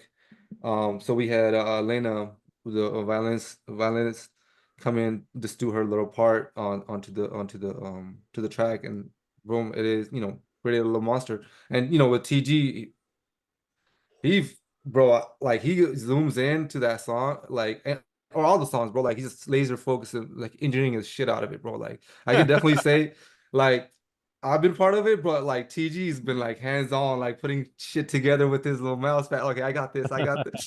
Type of like. Yeah, no, That's nice. that record was fun, man. That record was fun from Yeah. the creation of it to we had a whole session where we just focused on the post like production of it and Yeah. I think that yep. Yeah, how much of music is science? mm, What percentage of music is science? I mean, it's hard not to look at the computer screen and, see like all the numbers, like your EQing and stuff like that. But I mean, I just try to go off a feeling. Like I didn't go to school, for any of this, and I really just try to go off a feeling. Like whatever sounds good to me. So I just try to trust my instincts and trust my ear. Like a And real chef, they don't ever measure. yeah, and I'm It's gonna just do all it vibes. until somebody says, you know what, like that's whack. And then, damn, I guess my ear or my taste for music is out of date. But until then, I'm rocking. Hell yeah, bro. Nice. How do you get into everything, bro? Production and mixing and like That's a good question. You know what? I love dang, that's funny that you said that. Going back to your previous question, I love technology and I love music. And I think I started like eighth grade, ninth grade. Like I was just looking for something else. I was playing sports, but I don't know, it wasn't enough because I love technology and music. So I wanted something to do with that. And man, you know what? One day, I think it was my birthday had just passed and my parents gave me like some birthday money and I went to Fry's Electronics Oh, mm-hmm. bro. and Fries was I the went place, there. dude. Yeah, no, it was, man. That was like I don't that was Best Buy ain't got nothing on Right. Fry's, Yeah, bro. Best Buy has always at Fry's. Shit. and Fries I don't were, know, yes, Circuit City, get out of here. right? Yeah, It Yeah, was all about fries and Radio Shack, man. Yeah. real. I, OGs, bro. I Radio had like Shack. $60 birthday money or something like that, and I don't know. I was walking through the aisles and I found Magic Studio Music Maker. Yeah. I think it was number 7, Yeah. Magic Music Oh Maker. Uh, shit. Oh I That- shit. remember They that. they got him with that shit. They got yeah, him. got They me. got him with that magic shit. Oh god. Yeah, honestly, that's what pulled me in, like to the whole thing, and just started. You know what? I have 2 older cousins, and they started introducing me to different people. One of them, and I started like managing them, recording them. One of them actually was Kendrick's next door neighbor, and that was my initial introduction in meeting Kendrick before making a song with him. Years later with Glasses. Mm. Um, but yeah, so that's how it was. Magic Studio is is what did it. And, yeah. So Yeah, bro. okay. I have something to say. Hold on. Go So ahead, go ahead. TG with his engineering and everything, one thing I like about him that he has this experience is that he used to do a lot of like TV shows, like soundtracks or like mixing TV shows, right? Yeah. And TG, you want to tell him about that, like that Yeah. experience? That happened shortly after. So I started making music, still living at my parents' house because I don't know, like I'm still in high school. So I'm making music there. I'm inviting friends over, and I'm making beats. It's not like I'm like really selling like any of the beats. So I just had this like huge catalog of me making all these beats over the years. At this point, I've already moved on to FL Studio from Magic Studio. The legend. Mm-hmm. Yeah. And so that same person that I just mentioned, that was the neighbor of Kendrick. He had a uncle, and that uncle had a cousin. It's crazy, right? 'Cause it's going down the line. That person, Yeah, yo. yeah, it's crazy. No, Yes, but they're so blessed that that chain of reaction like happened. Um, but he was a music publisher and he was just getting started, and he was he was an older dude. Maybe he was, I don't know how old he was, but he was like a little bit older than me. And he kind of like came to the studio. He's from Long Beach too, and he was like, "Man, like, what are you doing like with all these beats? Like, are you gonna like keep waiting around for Snoop Dogg to come rap on your beat? Yeah. Or do you like want to make some money? Like, let's go do this." And he, man, he was a hustler. Like, that's still like, I'll call him uncle. He helped me in so many like instances, like Yeah. that whole like time. But Got you fired up. yeah, yeah. And he took, I probably gave him like 100 beats that initial time, and he was getting stuff placed everywhere from, older shows like Yo Mama and Pimp My Ride and a Bro. bunch of MTV stuff, man. Like, Yo, dog. yeah, Pimp My Ride was the shit, dude. yeah. So through him, just put he a gave fish me the tank in your opportunity car. to place all of my beats and songs on Yeah. like Big Bang Theory, Access Hollywood, all these Dexter, all these different things. It's So legit, bro. Oh shit, yo, Dexter! I actually watched that shit. yeah. And I got a lot of. I don't really It was watch. shot in Long Beach, I heard. Yeah. There's some stuff shot there too. Yeah, I it's based in Miami, but it's shot in Long Beach. Yep. I They think make it look like Miami. CSI Miami too, and I got Hmm. some stuff on there. They did Long Beach also. Oh shit. Yeah, crazy. But yeah, so that was kind of my experience with that and set up that relationship. And I probably, I don't know, I might have like 700-800 like songs. Like, when you go on ASCAP or BMI or whatever Hmm. catalog, like, I don't know, there's a bunch of stuff, but he had me like working after that. I was like, I remember seeing it too. The first check maybe like $25, and the next one might have been, I don't know, like 100, and then it started getting to the thousand. I'm like, oh, okay, this is cool. Let me send these beats. Yeah, And yeah, man, I've been working. it was a great experience, and it's really fun just to be able to create. Um, Sometimes you would have a specific to-do list, like you need to remake this song, Right. because maybe they're not trying to Mhm. pay Bruno Mars for this, so I try to remake it.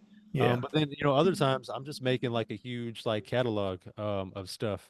I remember one time we did the Bad Girls Club. It was what city was it in? It was in Atlanta. So I no, sorry, it was in New Orleans.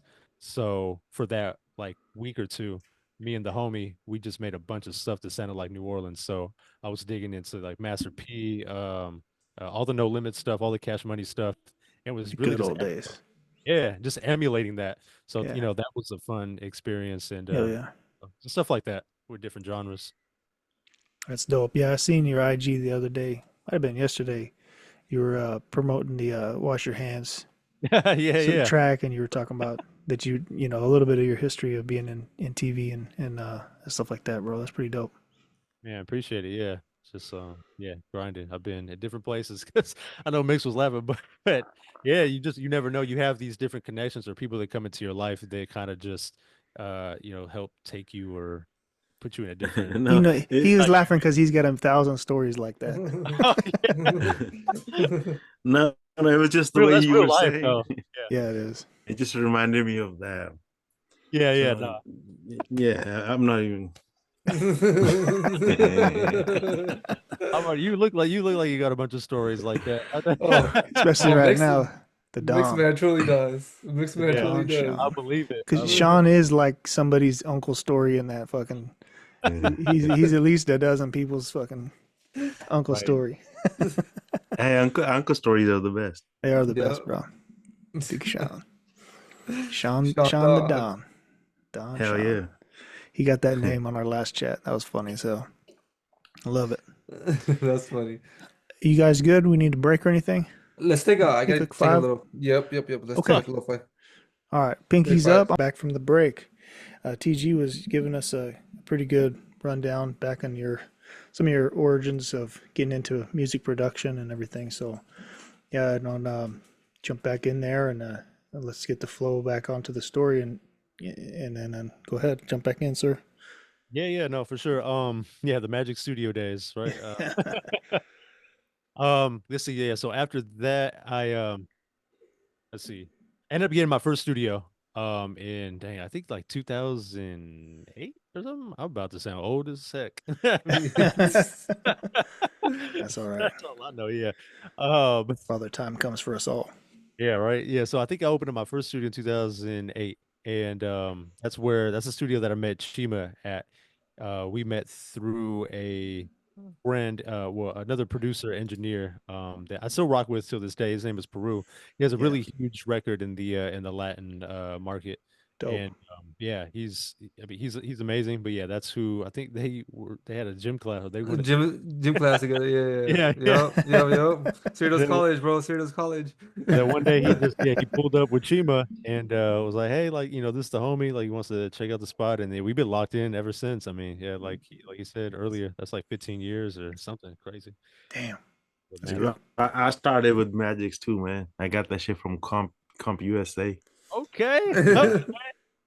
Magic Gang in here. Yeah. I Magic remember. Gang. I remember. Oh the yeah, the I magic. think Chima too. I think everybody here is Yeah. Magic Gang. Because they made it so affordable. Hey, you know what? Hold up. That's I crazy. bet you he has it. All started with Magic Studio. I played with it a Right. little bit. That's fine. Mostly at Sean's place. After that, he got the CDK. Acid Pro. He's got his Acid Pro in there. Yeah, no, Acid Pro was next. Sony Sound Sony Oh was my Sound. god, on the list. I got the original. The Acid bootleg Pro. Fruity Loops is how I really got into it. Okay, yeah, same. What was your first FL? Do you remember the version? Oh shit! No, I don't. There it Okay. is. I think mine was 4. Magic Did music. you need to frame that and Yeah. just put it on the wall? You know you ain't putting it into no computer. Yeah. No. Look, I got the He's got an old Man. Windows 97 somewhere. I got all the Magics. I got all the magic. Ah, Yeah, You the are book, bro.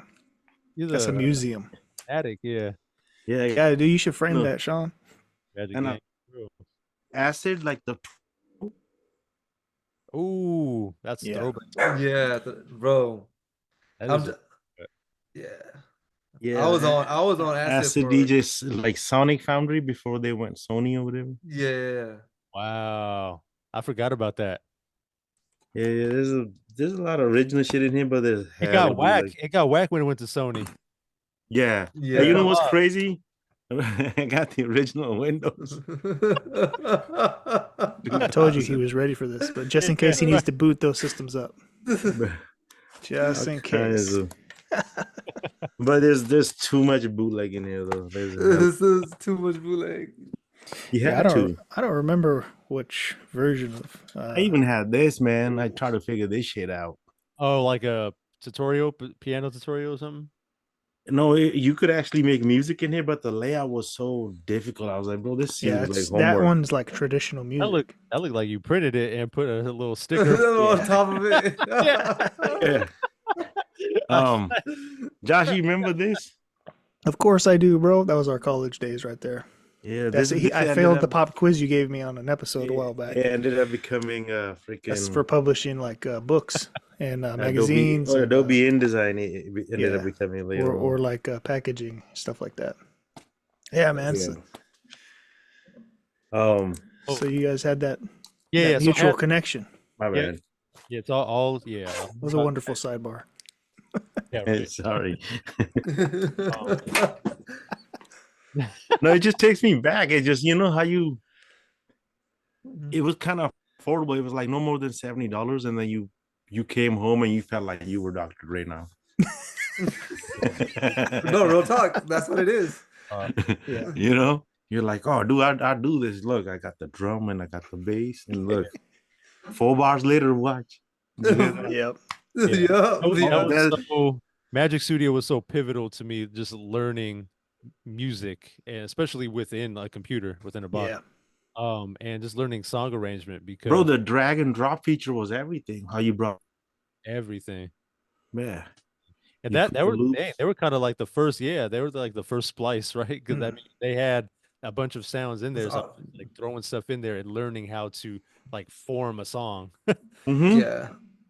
That was So everything. you're kind of Yeah. giving a good description of how you got into the production side of things. That it just makes me think about kids today, like the up and coming future producers. What tools are they they're using, you know. Oh, it's called Neuralink. They already know the piano. That's what I'm bro. saying, bro. when when they're born, they're like, yeah, I know Mozart. They just download it to their brain, straight to their yeah, they just know that shit. I know kung fu. And there's so much good Yeah. software and it's free. Like I think of like a BandLab like that. It's a DAW on a web browser. Like it has Right. everything that you need and it's super like accessible. It sounds like I'm promoting them or they're paying me, but I don't use Not it like yet. that, but I've seen it exactly. But I've seen it be used and you could just like they have like very intricate like templates that sound Yeah. good and you just click it in. It loads like a whole chain of stuff in. What's your favorite software right now to make music in? Right now I use FL like faithfully on production and Pro Tools for everything else, recording, post editing, mixing. Damn, so you went back to FL, huh? After all these years? Yeah, no, I never left. I never left FL, man. That's my baby. Oh damn, bro. Nice. bro, I left FL for a reason, but I miss FL, bro. Oh man, you should have never left. Now you want that old thing back. No, but no. It's like the reason won't let me leave. Oh, okay. It's pretty good. But now you have a reason. But yeah. But FL is amazing, bro. Like it gets you hooked. It does everything. Yeah. Now it's definitely gotten better. In the beginning, we hit on it was Fruity Loops, you know. Yeah. And we were like, "Oh man, these ain't Fruity Loops. These are gangster loops. What are you talking about?" It was too macho for that. Right? Something like that. It was the name, like, cause bro, see that branding's everything. Like, you make this great product, but then you fuck up on the name. Even they realize that, like, hey, we want to be FL now. Yeah. Because what it does is very serious, but the name is like, I wouldn't buy it just for the name type of, you know what I mean? Feel like a toy, right? Yeah. It's too close. That's what I thought to too. a popular cereal, if you ask me. I think that's why I stick to Acid for so long before I transition to Logic, just because of that reason. Acid was perfect. Acid was fire. I used to do all my sampling in Acid. Mm-hmm. Yeah, and I've made some SoundForge, beats on bro. Acid. On SoundForge, that's where I used to make all my loops, the 4-bar loops or drum loops. I just make it a full thing. It's like, all right, I got this. Boom. Yeah. Mm-hmm. You know. But you know what's funny is that I tell new producers when they ask me like what DAW to go to, I tell them to use Ableton. I mean, I tell them what I use also so they can have that choice. But I tell them Ableton because I feel like that is a perfect marriage between the two for me, like using FL for beats and Pro Tools for mixing. I think that. Sorry, Chima, I know you use Logic, but but actually, I have to transition now, bro, because Bobby, he uses Ableton. And well, with the Ableton push, it's so much easier to use. So I kind of I'm like learning how to use it now. It's like, and it's actually easier for me to learn than like from somebody than me actually sitting there like trying to figure it out. Like, oh shit, like and with Bobby, like I have so many sessions with him now, right? So it's like I can understand how he uses it. Like, okay, now I know exactly what to do. So now I don't, I think by the end of this year, bro, I might just get a Ableton. I'm like, hey, bro, just send me the whole session. I'll work from there. You know what I mean? Like, bro, to some degree, they all do the same thing, right? But then certain thing they just like, okay, this one does a little better. Yeah. No, or like you might like the interface or workflow. Yeah, for sure. Yeah, because I can make beats on Pro Tools, yeah, but it sucks. Yeah. It feels like labor, right? You're like, fuck, now I gotta go way over here to get this plugin. It's gonna take me a day. Like, right. Yeah, there's no way to pencil in things like there is on FL. Or you could record vocals really on FL, but it's the vocal comping or cutting is terrible. So I have a question for both of you guys. Whoever want to go first. What would be your like dream collab, or if you were given a chance you could pick any artist? Who would you have on the hook, and who would you have on the verses? Like a dream collab, if you could just pick two artists, how would you make your song? Are you gonna go first, Chima? Or fuck yeah, I'll go, man. So Ice Cube is my favorite rapper, right? He's Hell to me, he's I didn't know that. Oh, brand new information. Oh, there you go. He's one of my Ice Cube is my favorite rapper. Like, bro, Okay, Yeah, hell from West yeah. Side, yeah. you know? So I think it'd be dope to get like someone like, I don't know, like Jazzy B from our end, collab with like a West Coast legend like Ice Cube. Well, you know, like That'd be straight sick. something different out of the ordinary, you know what I mean? Like, because Jazzy B collabed with Snoop Dogg, you know what I mean? That was pretty cool collab, but it wasn't like really a collab, you know? It was just like a sample Mm, used of him, you know what I mean? But actual collaboration would be pretty dope. Hell yeah. sick with it. So you're gonna do an international collabo. Mm-hmm. Dope. Got you. Yeah, no, that's Fire. fine. Dang, I didn't know that though. Ice Cube. Yeah. I'm That's with you. let's see. Mine is maybe a little bit more selfish. So I would have Keon probably rapping. Keon Bell is my artist, by the way, with Drastic Measures, which is our independent label. Hell Um, yeah. so yeah, so Keon Plug Bell, that. I would have him as Yeah, yeah, we'll get first. into that. And man, you know what? I've worked with Ty Dolla $ign before, but his stock has gone up a lot since the last time we worked. You worked. Especially, I mean, he's doing collab albums with Kanye West now. So, Yeah. but that would Mm-hmm. be. Yay. I've always loved his vocals. I've always been a fan of Ty's for sure. Yeah, he kills everything he's on. Yeah, man, Yeah. Yeah. totally. Ty Dolla $ign is dope, bro. I'm not gonna lie. So I would love that, man, to have Ty. This is for you, man. Mm. Yeah, let's get it. Let's make it happen. No, that Send that it. that'd be a crazy collab. And I can see both of these things happening. It's not even like, oh shit, that's never gonna happen. Not too far Yeah. That's fetched, very possible. Yeah. for sure. Dope. Hell That's yeah. fire. Bro, let's get into the label, bro. Well, tell us about your label, Drastic Yeah, Measures. yeah. Well, yeah, for sure. That's always been a thing of mine, a goal of mine is to have a label. From looking up to, people, prior to what we grew up on, like a Barry Gordy or something like that with Motown and having just like an all-star roster. And then, later with people like Dre or Diddy, So Def, like this these labels that have superstar artists. That's always been a goal of mine. And yeah, so we started to do it in 2000. I've had multiple artists throughout the years, but it really got real in 2019, working on Keon Bell's first album, which was You Were My Dream. And so yeah, working with Keon, we have Okay. two. I wanted to focus on R&B too because I really love R&B and I felt like that's where my sound was as from a production standpoint. Um, Mm-hmm. yeah, so we do that. Keon is R&B. I feel like I kind of helped push him into the R&B stuff because he started off rapping like Nas, and now he's singing full blown, D'Angelo stuff. But yeah, working with Keon and Leah Wrights. Those are my two artists right now, and that's what we're pushing with Drastic Measures, and they're both featured on the Dozen album, and we're super excited for that. And you're dropping dozen on Drastic Measures, right? Yeah, yeah, yep, yeah. Partnership between me and Chima for this album, and yeah, we're super excited about it. We're running Yeah. distribution through Foundation, and yeah, they're hooking us up. They're a really good distribution company out in New York, and they do all of our stuff for Keon and Leah, and yeah, couldn't be happier.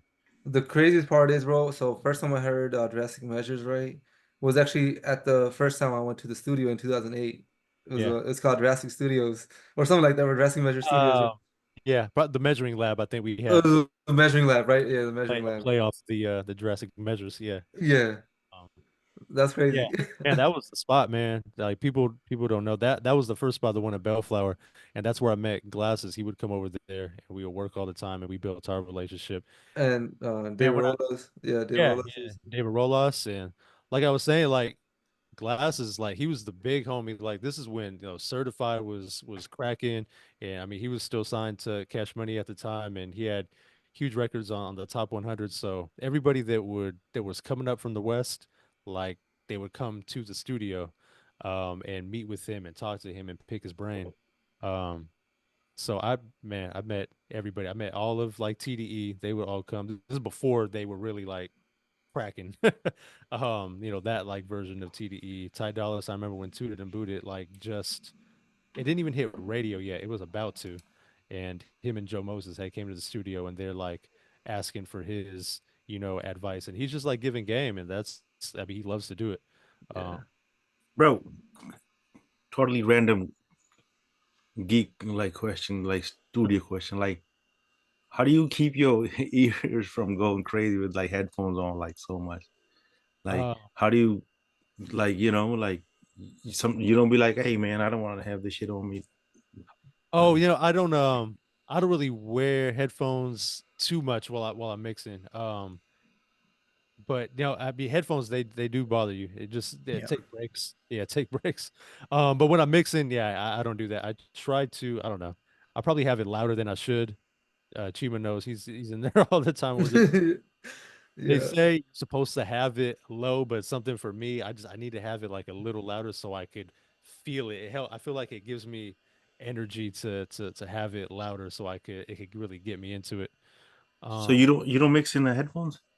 no, no, Oh shit. I mean, don't get me wrong. I don't want to say that I never do. I do reference the headphones a lot. Mm-hmm. But it's not like my number one source. I have some 5-inch monitors and some 6-inch monitors here in the studio. So I'm like flipping back between those. And then the subwoofer, I turn it on and off I turn it on just to kind of like see where the bass is at to make sure that it's sitting like where it should. And then I turn it off and I just use the 5-inch speakers to mix mostly. Sick way. And then yeah, like I said, I'll throw on the headphones and kind of reference it. So if there's something that I really want to like tune into, but yeah, not too. There's a couple times we'll even like connect like a Bluetooth speaker just to see, because like now everybody just plays off Bluetooth speakers, right? So you want to make sure everything sounds good on the Bluetooth speaker as Yeah. well. Yep. Hell Headphones. yeah. Got to check them all, right? Yep. Um, Yeah. I have a little Bluetooth speaker where it's not just Bluetooth, but it has a little 1/8-inch cable. So I'll just plug it in there from the interface and go directly into there so it could come out. Yeah. Hell yeah. Wow, you gotta have some proper, ear care and shit, cause like how much sound that go through your head and shit. You're right. Honestly, and you know what? I really don't listen to that much music outside of the studio anymore. Like I do to check it out because I'm a fan of music and I want to know what's going on, Mm-hmm. but I don't listen to I just don't I'm not driving down the freeway Are driving. you able to listen to music without breaking it down? Cause like as a producer, you know what goes into making like, Yeah, cause yeah, I can't listen to a song without just fucking pinpointing some random ass detail in there. man. It's so hard. It's so hard, but I try to zone out and just not really think about it, but it's hard too. Dude, for years, ever since I figured out like what goes into it, Yeah. I can't listen to a song normal. I just can't. Yeah. I'm just gonna focus on one element. Like it's kind of ruined the Oh, for real. experience for me, like the listening experience. I remember when I didn't know shit, I could just enjoy the song all together. Be like, this is a jam. And I'll be like, hey, look at the bass line. Like, hey, like, look at this, like random ass shit. Did you see that in the left speaker? I'm like, damn, like Right. I can't stop. Yeah. I'll So tell my girl, like, hey, did you hear this? Or tell her like about a sound, and she's like, what are you talking about? Like, I don't even hear. Like, Yeah, yeah. Like, how do you hear that? I'm like, you don't hear what that? what cowbell? I don't know. Yeah, dude. That's awesome. so TG, like what like what inspires you to like go into like that R&B sound, like instead of like a trap sound or a hip hop sound or a West Coast sound? Why did it? I really love R&B opposed to trap sound, you're saying? Yeah, yeah, Yeah, with this last Keon Bell album, Crenshaw at Midnight, went into a different direction because the first one that we did was definitely more of like a trap soul kind of thing. And I was right. inspired by a lot of stuff that I was hearing in 2018 at that time. So I was just yeah, making stuff like that. But then um he started getting a lot of attention as a R&B artist. We didn't even know that it was R&B. Let me say that first. When we did You Are My Dream, we didn't think that was R&B. We were just making music that sounded good to us. And yeah, he was doing like melodic stuff, and I guess my beats were maybe a little bit more R&B, trap soul. So when we put it out and we started getting feedback from it, um, people were saying like, man, like this is, oh, I'm so glad R&B is back. Like people tweeting him that and commenting on Instagram and leaving YouTube reviews and saying, "Man, like this is real R&B. This is what we've been waiting for." And I'm like, "Wait, what?" Me and him are looking at each other like crazy. 'Cause he's not even a natural like singer like that. Like he really started off rapping. Um, and we're looking at each other like, "What?" Like we didn't think this was R&B. Like, we have in our mind we have different R&B goats that we aspire and that we aspire to be and that we enjoy. That we know we're not thinking anything. We didn't think that we were making R&B. Right, And right. so for the next album, we're like, all right, let's lean into that a little bit and see how far we could take it. So then we probably went a little too far, but we went crazy. Like it's everything is super R&B on that album, and so many musicians, violin, everything is live. There's some samples in there, but a lot of stuff is live, and we have other singers doing background stuff, and we went extremely R&B, and we both just have like a real strong love for it. So, initially, like that's where the inspiration comes from, is drawing from stuff that we love and enjoy. And I think that's for anybody, like any creative, the art that you're creating is, and everybody's stuff is different. My stuff is different from Mixman's, Chima. Our stuff is different from each other's, is because our history, like all the stuff that we've heard yesterday and the rest of the time that we've been listening to music, that is our experience. That's all of our Right. experiences, from it, and we all have a different take on it. And I don't know, it's a beautiful thing to have, to be able to only have 12 notes on a piano, but there's so many different like sounds. Sounds, yeah. Mhm. Crazy. But Yeah, anyway, infinite almost. yeah, right. You say a dozen notes? Dozen. Something to it. Special number. Bro, Dozen. Xian sings really good for a singer that didn't even know he could sing, Like Yeah, you had to tell him to sing, but he's a really good singer. I would never thought he was like a rapper. that's great. Yeah, no, I got it. Yeah, no, I he's like I rapping. listen to him as because like he hits notes and he's Yeah, a really good singer, bro. yeah, no, yeah, appreciate that. Yeah. Yeah, I think it was the Rio 92.3 out here. They had put out an article and said he's the new face of R&B. So after that, like that blew up like in our heads. We're like, all right, we have to focus, lean in on like the Hey, you R&B. get to listen to that kind of feedback, right? Yeah, yeah, for sure. And man, yeah. And then like we started putting out more music, and then we started getting more attention from R&B playlist curators. And he really started like getting into that world, like slowly. And That yeah. playlist thing seems to be like what's going on these days. Like that's how things get moving. What is it about the playlist, you guys, that's so I guess significant in this era of putting music out? Well, I think sometimes music can get lost because what they say, like there's 75,000 songs uploaded a day on Spotify or whatever. And you Hmm. kind of get lost in the shuffle of everything. Especially like if you dropped a song on Wednesday, somebody else dropped a song on Thursday and Friday. Like Yeah, it's crazy, right? so So fast. yeah, yeah. And sometimes you might miss a lot of people that would have listened to your song. And the playlist, a lot of people go to playlists because, and I do it too. I'm not always listening for singles. Sometimes I just want to drive and put on a playlist that I know that will Right. curate to the sound that I like.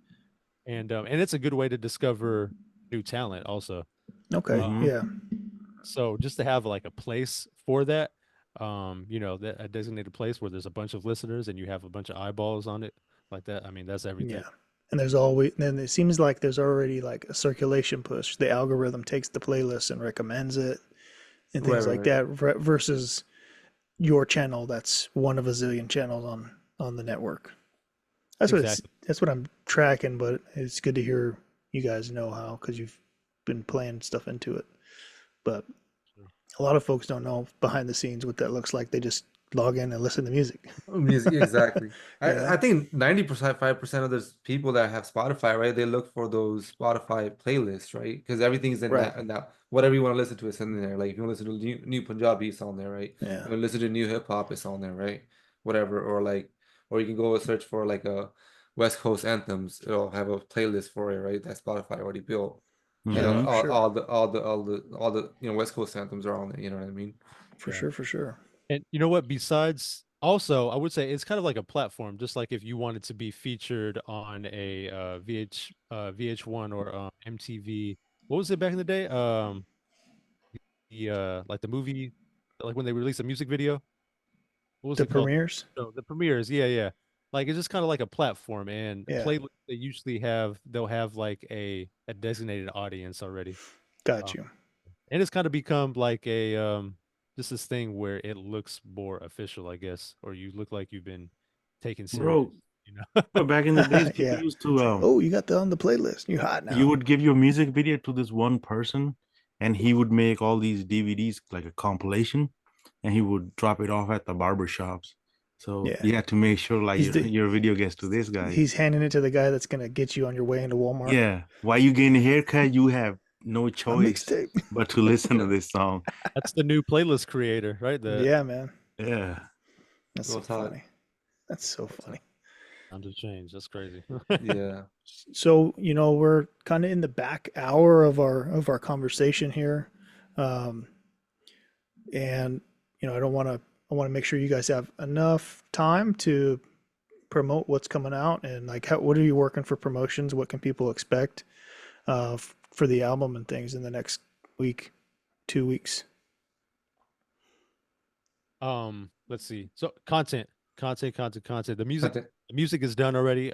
We actually have a meeting with our videographer next week. Shout out to Nice. Chris. And Chris.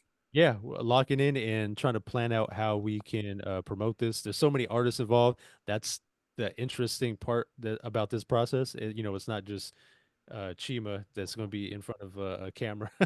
Right. We Yeah, have to like plan and facilitate everything with a bunch of artists and come up with different treatments and different looks and different vibes. for Um, sure.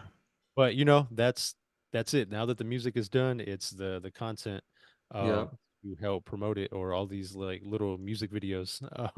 Yeah, And that's the name of the game. Our goal is to uh have like a content day, have like a bunch of artists pull up and shoot as much content as possible, shoot all day, and have different little clips. Flips. Yeah, to nice. keep that's what's going to help make it spread. Yeah. Always have something to pop into the algorithm. Yeah. Sure. Exactly. That's The good. And beauty of then it is that there's so many artists, like it's not just contingent upon like Chima's like following on social media or mine Right. or like now we have Chima, do you remember how many artists are on here now on the album? Like 50. still, yeah, 15, like total 15, Yeah, like 15, yeah, 16. we have like 15 different artists helping Yeah. like and it's we're trying to make it a group effort. Everybody kind of knows everybody or familiar with everybody that's on the Yeah. album. We're trying to make it like a real like family kind of unit and push this thing together. Yeah. Excellent. And man, shit. Some of the songs been sitting there, bro. So I'm like, hey, I'm excited to put these out. Cause to me, it's like, bro, like I heard these songs a million times already, right?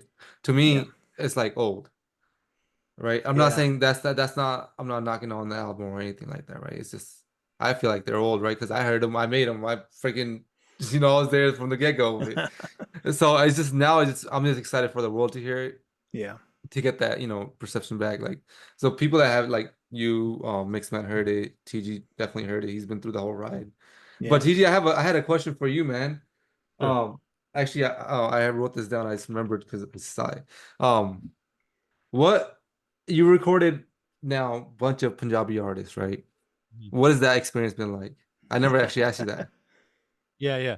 That experience has been interesting because the only other language that I've worked with in person was Spanish. And I don't speak Spanish, but I like know a little bit. I'm Mexican, so I know a little bit here and there. I'm able to put things together, but I know not one word of Punjabi. I mean, I may know like two or three now after this Here's one, process, bro. There's one but right here, dog. They put about The walking yeah. banner. It's my favorite shirt. Thank you. Thank you. so that has been like a curve because now like I don't have anything like to go off of and I'm trying to keep up and like watch like you guys like speak to each other in the studio and pick up on it. But one thing that I've learned and realized again through this process has been that music is the language. Like music Yeah. has the language, even though I might not know, what somebody else is saying, and that's happened a few times because there's some artists that do speak English and Punjabi, and some that don't. Um, Hmm. but music is really just a universal language, and we're kind of just give each other like that look sometimes, and Yeah. we know what each other is talking about. And we're both doing our jobs in different, on different sides of the court, and we're able to get it done. Has it challenged you and pushed you as a creative person and even in your own profession, like to grow in different ways? Yeah, absolutely. I want to work with a bunch of other different languages. I want to work with Korean artists. I want to do Hmm. K-pop, J-pop. Chamanayo. Yeah. That's what they say. Sayonara. Spent a couple years in South Korea. Oh, nice. Yeah. Chima, you too. Yeah, Yeah. a couple of years, couple of months, or a couple of weeks, Yeah. My couple of favorite weeks. my favorite Korean word is, well, I have two. One is anyo. That means like no. The barbershop girls used to, like, all the guys try to mount on them, and they would be like anyo. And they would hit them, and then the old ladies that worked in the bars and the shops would always yell at people doing dumb shit. And then when you get in the cab, this is a note. If you go to Korea, you probably heard this over there. Pali pali adashi. You tell the old, Yeah, Oh, hey, let's wow. go, and they will let's go. go. They will go crazy. You feel like you're in the back seat of you're But an as extra on a Fast and Furious. were you able to call Uber over there? I didn't call an Uber, bro. I had I to. was there, but well before Uber was a thing. Yeah, I had to take trains, bro. I No, was it taking was it train. was taxi adashi. Pali pali. Yeah, bro, Yeah, it's crazy. Korean language also is, it's like a perfect tone. Mhm. So they have that's why their R&B boy band stuff is so popular. They have Man, I perfect love tone. it. R&B, yeah. Oh shit. They love it, man. They have perfect tone. Go check it out sometime. The Korean like language in itself is just like very sharp, and when they Yeah, sing, they're incredible. It's an immaculate musical performance. that's dope. I didn't know that about the language, but yeah, I'm definitely be I keeping that in may mind. be I may be overselling it, but when I Oh, took for sure. some language classes over there with it, Yeah, and I like that. Dope. So that whole experience kind of just like open your kind of. Yeah, worldview Yeah. musically. Yeah, I want to work with everybody, as many different languages and cultures that I possibly can, man. I think that would be fun. That's definitely a yeah, goal of mine now. yeah. Nice. I mean, me and TG been talking about that for the longest because, like, you know, with production, with my production, I like make world music, right? So I Yeah. always told Gigi, like, one day we might have like a Nicaraguan dude coming in. Next day Yeah. we'll probably have like a Mexican guy coming in doing it's a Spanish, but it's a different Spanish or a Yeah. Yeah, different vibe. Has You a know what I different mean? flavor. Yeah. It's a different flavor, right? So yeah. I would love that, man. And like just create a different each like maybe next album. I don't know. It's just an idea. I'm just putting it out there. Next Yeah. album might be each track might be a different language. Yeah. Yeah, for You know real. what I mean? Or like a different feature or something. Mhm. I You know, like Yeah, it. just sometimes I like it when I don't understand the language. Like I listen something totally different that I don't then I could just sit back and just enjoy it. Because like sometimes when I understand language, I'm always just the way my I can't yeah. just listen to something. I'm always you know like Yeah. breaking it down, listen to it piece at a time, and how I would have done it. Right. I just listen to some totally different language. I'm like, oh, thanks. I don't even know what they're saying. I just like, you know. No doubt. So what's Mm. next for you, TG? What we dropping next, bro? You know, give them a little insight. What we're doing Yeah. Dozen, after man. the album? A Send it. dozen. And dozen and more EPs. I think like Chima was telling me that he is inspired to not do as many singles now and put together projects. Maybe not a dozen. Maybe like a 3-piece or something. Yeah, like Yeah, a like yeah, smaller EPs. I got you. Um, and Yeah, those are fun. Smaller projects are so it's much fun. fun, yeah, bro. And then like Um, like me and TG are in the studio, right? And then every Tuesday, right? And so I was telling him like, bro, like we could definitely knock out like 4-track EP in like 3 months, you yeah, know, and like on top of that, still be able to record other stuff that we can still do, like have new ideas, but have those 4 tracks keep those 4 tracks in mind just to keep on working and then switch it back or whatever, you know what I mean? And but like I do want to say like I've been inspired by the catalog that Mixman has sent me recently. You Oh know, yeah. so I've been really looking through that catalog because I really like some of their compositions. They have some of the lyrics they have, right? I wouldn't say it's like a cover.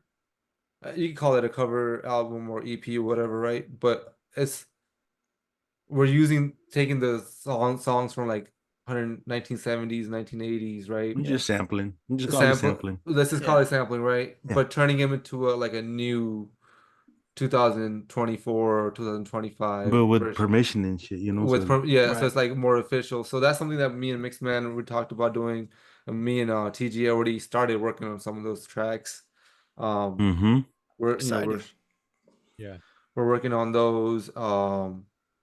Yeah, On that, man. What? I Huh? was gonna say just to talk about like inspiration because like we talked about earlier, like Chima went from not sampling at all and then having a catalog which is license free, given Yeah. like permission. That, Do it okay, how you want it, right? now I have a new toy. Yeah. Yeah. Let me have that. Like that toy is going to inspire me, and that's exactly what it's done. Because Yeah. Yeah. that Yeah. week when you got the catalog, we probably did like 6 beats. Yeah, bro. That's fun, hell man. yeah. But so TG, I got a question for you, man. Like this is like kind of like cutting a little short. No, we're good. How would okay? So me and you have been working together for the last since 2020 closely. Like I see you every Tuesday, right? Yeah. From 2020 sound to 2024 sound with this album coming out, how do you feel like the change of the shift and the direction? How do you feel like all those things? Like how what like because me, I just think and I do it, bro. I don't ever like think about like what I did yesterday. I'm just thinking about what I'm doing next, right? Right. Like how do you what have you seen? Like what are your thoughts on that? Like As far as like, so I guess like two sides of it. One is like the production sound and like the technique of it. I think that your sound has gotten just a lot better and a lot tighter. I think you know what you want. You found like new tricks, and that that's all it is. Like we learn these new things that we have these tools like in our utility belt that we're able to pull out and whip up a beat. So I think on that side, like the technical part of it, that you definitely like improved and just got better. Because you've been doing it more. It's like just being in the gym, man. You got your reps in. right. Yeah. Grow that Um, muscle. right. And then Hell yeah. on the creative side, to it, it's gotten more worldly, um, and having just like a world sound and not really having a specific genre. It has inspiration from places, and you can hear that, but it's a blend of a few different inspirations, and that's what makes it world, just because Yeah. you know it's not just one thing; it's a few different inspirations. You know who put me on Afro tip? TG. There was a beat. We were making a beat one day, right? We were Is working it on Duras or something else? I think it was Around Sandhu that time, maybe. around that. Yeah. And then I'm like, bro, this is the sound that we gotta focus on. Like, so I don't know if you know, like, oh, you heard the album, like, it's heavily based upon like Afro sounds with like blend of everything else. Mm. Yeah, it's Sure. dope. People are gonna love it, man. Hell yeah. People are gonna love it. It's gonna be exciting. Well, it drops in 10 days. 12, I 13, think. 13 days, 13 days. Sick, bro. In a I hope dozen. so. We're working on Fun. it. We're working on it. We're working on it. We're pushing. Yeah. Give or We're take. pushing. Give or take. But Yeah, that's exciting, man. And then what's that like? I mean, the build up, obviously, for you guys on your side of things, you got the content, that creation set, and just be pumping out, um, you know, all those social media platforms. They can get you on Instagram and all that stuff. That's the best one, I think, for you guys. Is that your number one? Uh, the so yeah. Yeah. It's a yes, what would happen? those are pretty good. I mean, good. Instagram is a pretty powerful way to share that. Sure, yeah. Everybody's on there, man. Not gonna Yeah, lie. yeah, for sure. I've heard. I like using Instagram the most, but I hear that other platforms like YouTube Shorts and Hmm. like Facebook, like those are really great places to grow too. Even TikTok. TikTok. TikTok. So I mean, that's the beauty of it. Everybody's kind of, I guess, copied TikTok in a way. I want to say they're probably the first ones. Yeah. Yeah. What The was short form, I like think the the little 5 TikTok's seconds. thing is live, like they do these lives Yeah. and Yeah. the algorithms, because I don't know, the lives on the Instagram, they don't really get the same type of response. Yeah. They It's just don't show up on your shit. Like you have to go there somehow. You have to know about it or something. exactly. You know? Yeah. But that's that's the beauty of the of having all of them the same, I guess, because you could produce that same content now and hey, just post to every different platform and Yeah, you push it out and it just Yeah. like fires You away. guys ever do Twitch? No. I did for a second, but I don't know, not a lot. I wasn't like a big fan of it. Yeah, Uh, but I never. People are like, "Oh, Twitch is big and this and that." I'm like, yeah. I don't I've only know. heard of video game people using Twitch. Other people use it too. It's Yeah, like yeah. streaming. Like I guess all kinds of streaming. Oh wow. Yeah, there's a lot of people making beats and making songs on there also. Yeah. Oh shit. There's Mix, always these mixing little. sessions too. Damn. Yeah, I've only seen it be used by gamers, so that's pretty surprising to hear, I guess. Yeah. A lot of Yeah, yeah. gamers. Shit. I kind of fell off of it because I was like, well, YouTube can do the same thing. Yeah. It has the same capability. So Yeah, I had friends of mine that jumped ship and they're focusing heavily on Rumble because they're getting a lot of plays over there. But that's Mm. just mostly based off their content being, not the kind of content that YouTube likes. Gotcha. So it was this like finding your space, essentially, is what the point Yeah. was. Like, it's just experimenting, right? no, that's It's, true. Very true.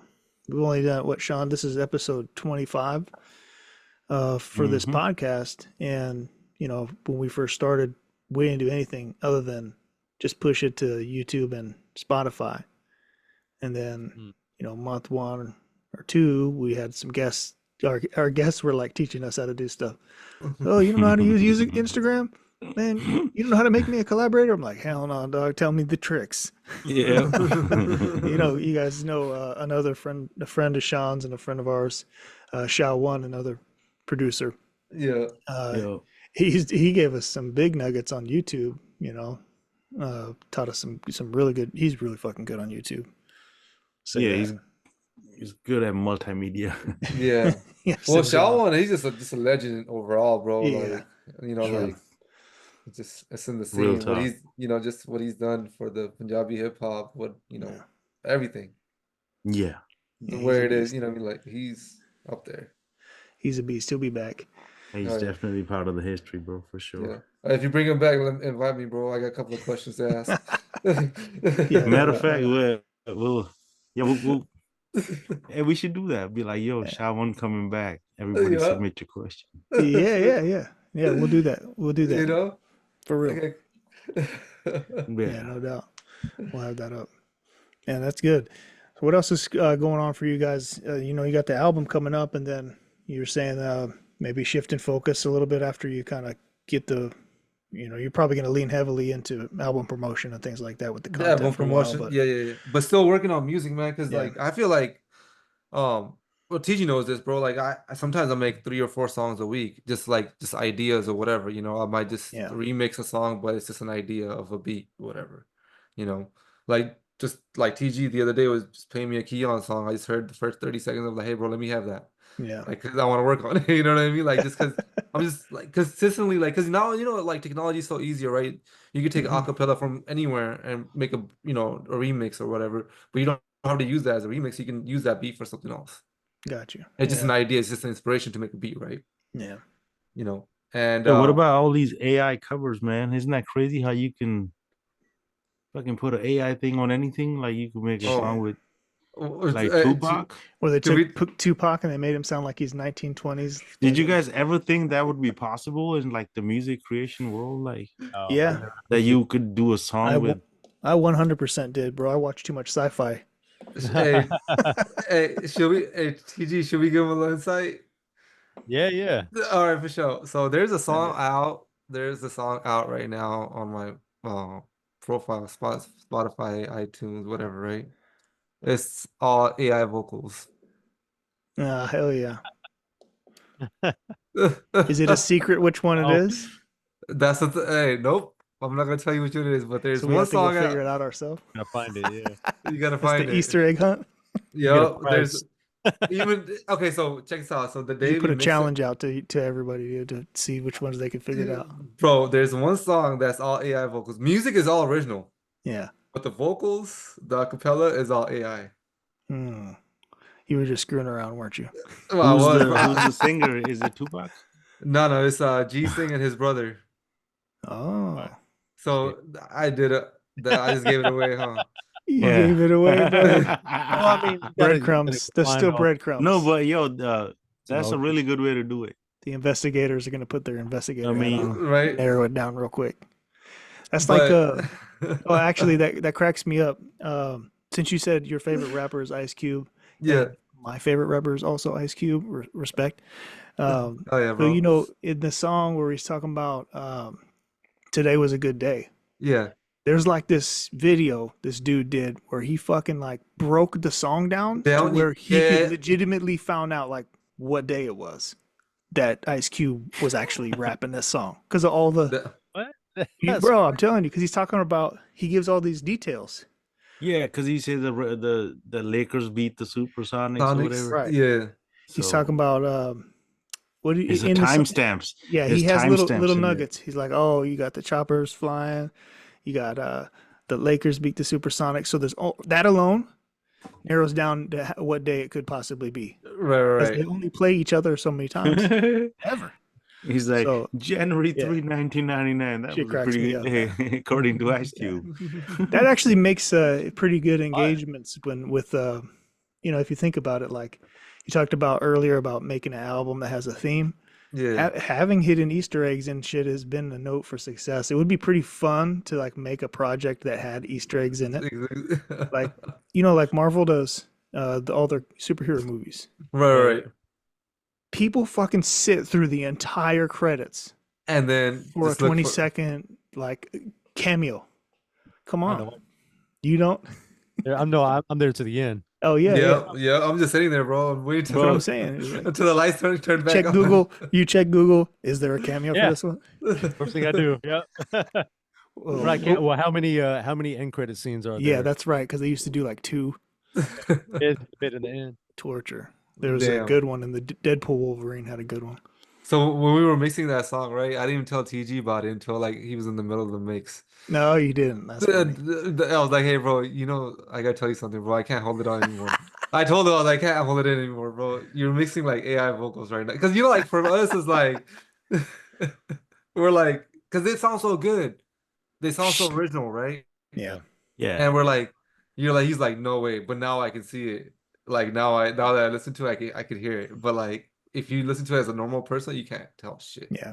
No doubt. You know what I thought was a good use of AI? The rapper, I forget his name, but he lost his voice, and then now he found this technology, so he's still able to write and put his own voice using AI. Yeah, even that's though pretty like cool. yeah, so he could just write the bars, and then it still sounds like him. That's crazy. You know, so It got cold. It got cold, TG. Yeah, yeah. Not me. I'm over here sweating. It got cold. But man, yeah, AI is taking over, man. Even now, like you're gonna have a chord percussion made by AI. On a MIDI and just export that and just use any sound, bro. It's like Yeah. it's crazy. yeah. Well, it's an election year, so maybe we'll just have an AI president. What do you think? You never know. You gotta vote for which system Hey, you want to we run have the country. we already have a chief minister of Punjab here, bro. Might as well. The chief minister himself, You feel me? Don Sean. You know what I mean? In the building. In the building. That'd I be was gonna say, crazy. just talking about the AI, there was a story that just broke. I was trying to find the details on it right now and open up my web browser, but I couldn't find it right now. But there was somebody that is being like sued because he made a bunch of AI songs. Like it was a really large catalog, and he was just like uploading on there. And now he's being sued I think by Damn. Spotify or something, or they took everything down and said like this is basically like counterfeit, like you because he made like a bunch of money, like the songs have millions of streams. Yeah. That's crazy. Oh damn. But you know, I okay, mean, here, now Spotify's not trying to pay him, but that's messed up. yeah. I'll say this much in the defense of AI vocals and AI songwriting, because the like the chatbots can write fucking better songs than a lot of Some of people. it, yeah. You know what I'm saying? Mhm. Because they pool the data, and then they know how to craft a song, and they can pull from the hottest songs that were ever made. So they have this like advantage that our brain doesn't provide us. But in their defense, if you think about instrumentation anyways, if all you guys were able to do is just use natural instruments, we'd be at a disadvantage.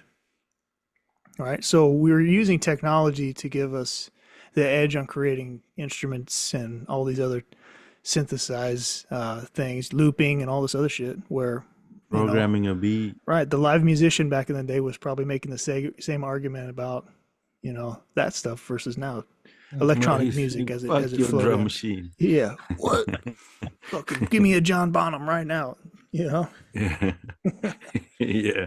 Yeah, I don't know. That's just my thoughts when we talk Yo, about it. that's the only reason I call myself a producer, because I'm able to plug shit in. Well, Yeah. Like, hey, I'll give you an example. Like, what's that song by the Gorillas? Clint Eastwood. mhm. Homie just like recently did a documentary. He's like, yeah, it's just like drum number one, and he just hits the preset on his keyboard toy, Yeah. and the drum loop was, Yeah. ding, ding, I'm ding, happy. ding, I'm and it was feeling just the that I program got shit in there, and he just sunshine. turned it into a big ass hit. Yeah.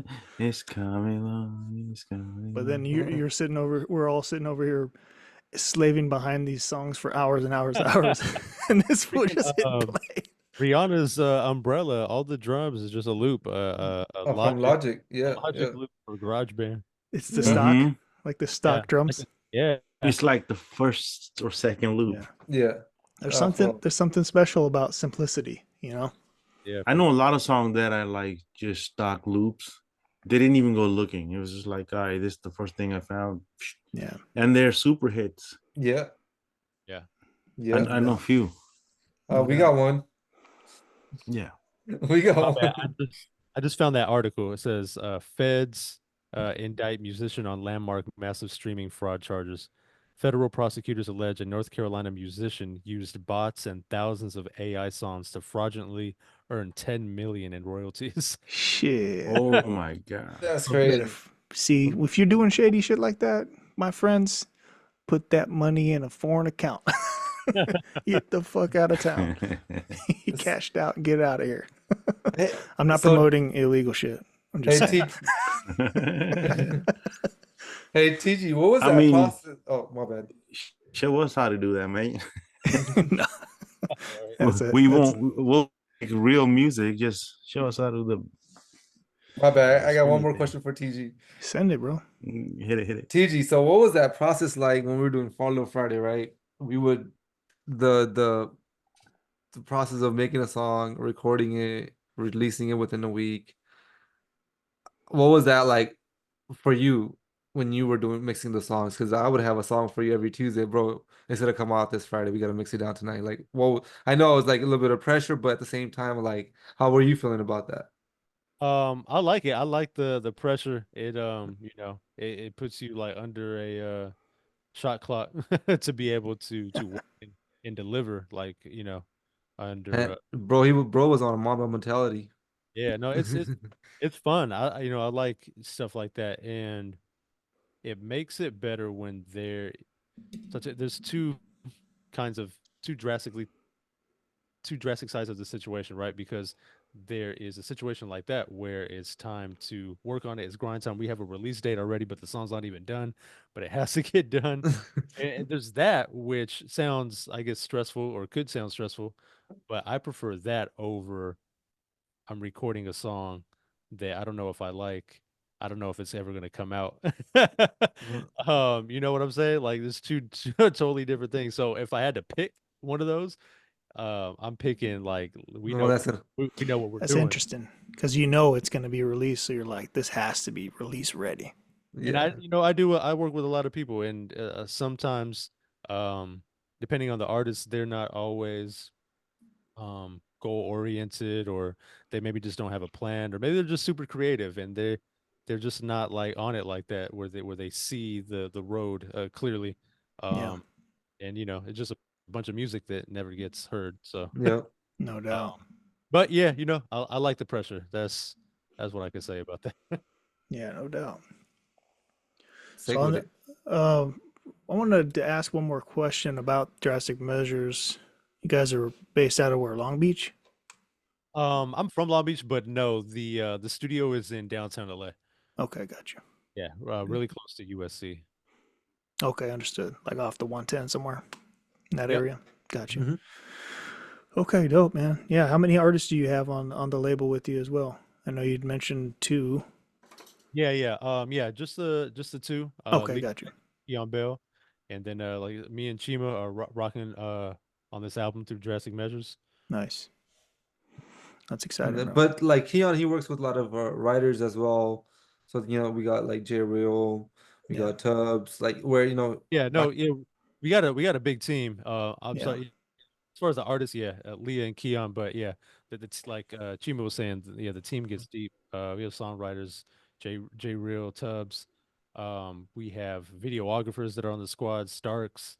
Shout out to Starks, Chris, who he's going to be doing the content for Chima in his project. nice.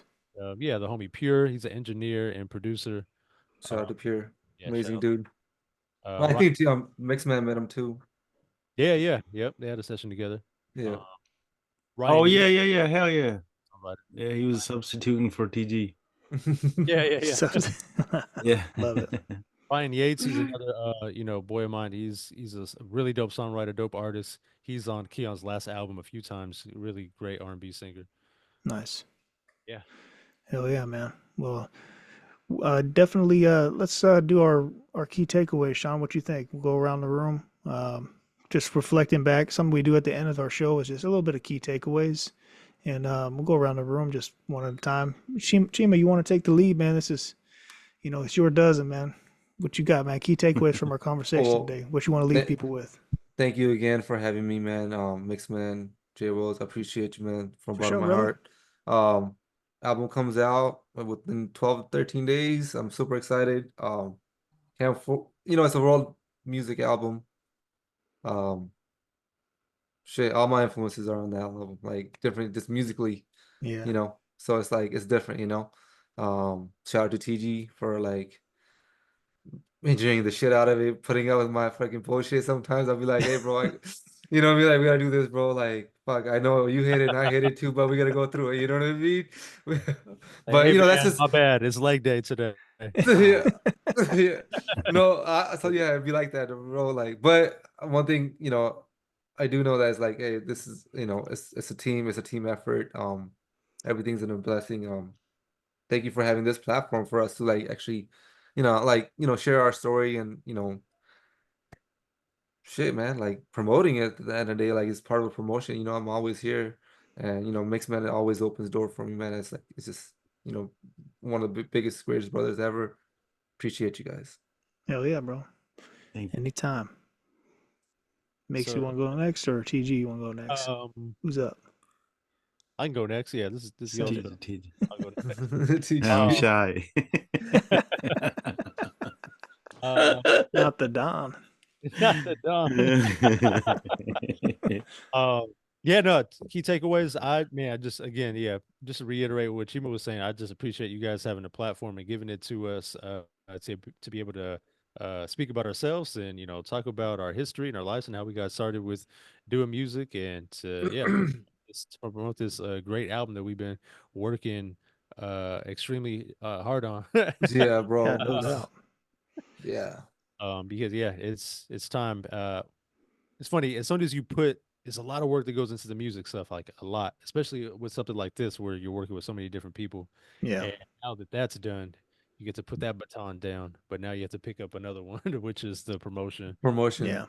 So yeah, we're excited to start the next phase and continue to work on great music. And yeah, again, yeah, thank you guys for having us. It's No great. doubt. Yeah, no doubt. All right, Yeah, Don. yeah. All right, the Don. It's my turn. Your turn. It's my turn. This part's always kind of like it's funky, but Funky. Looking fun. but yo, thank you, both of you guys. Thank you for coming through, making the time, and congratulations on this project that you finished because it's not easy to finish 12 songs and make a package. A lot of work goes into it. Yeah. So it's a moment, you know what I mean? And I'm gonna be there celebrating with y'all in 10 days or so at the Yes, release sir. party. Hell yeah. And I'm really glad you guys got together and put in the work and brought everybody together, you know what I mean? Like Yeah. so many people came to put this thing together. So it's nice to see it happening. And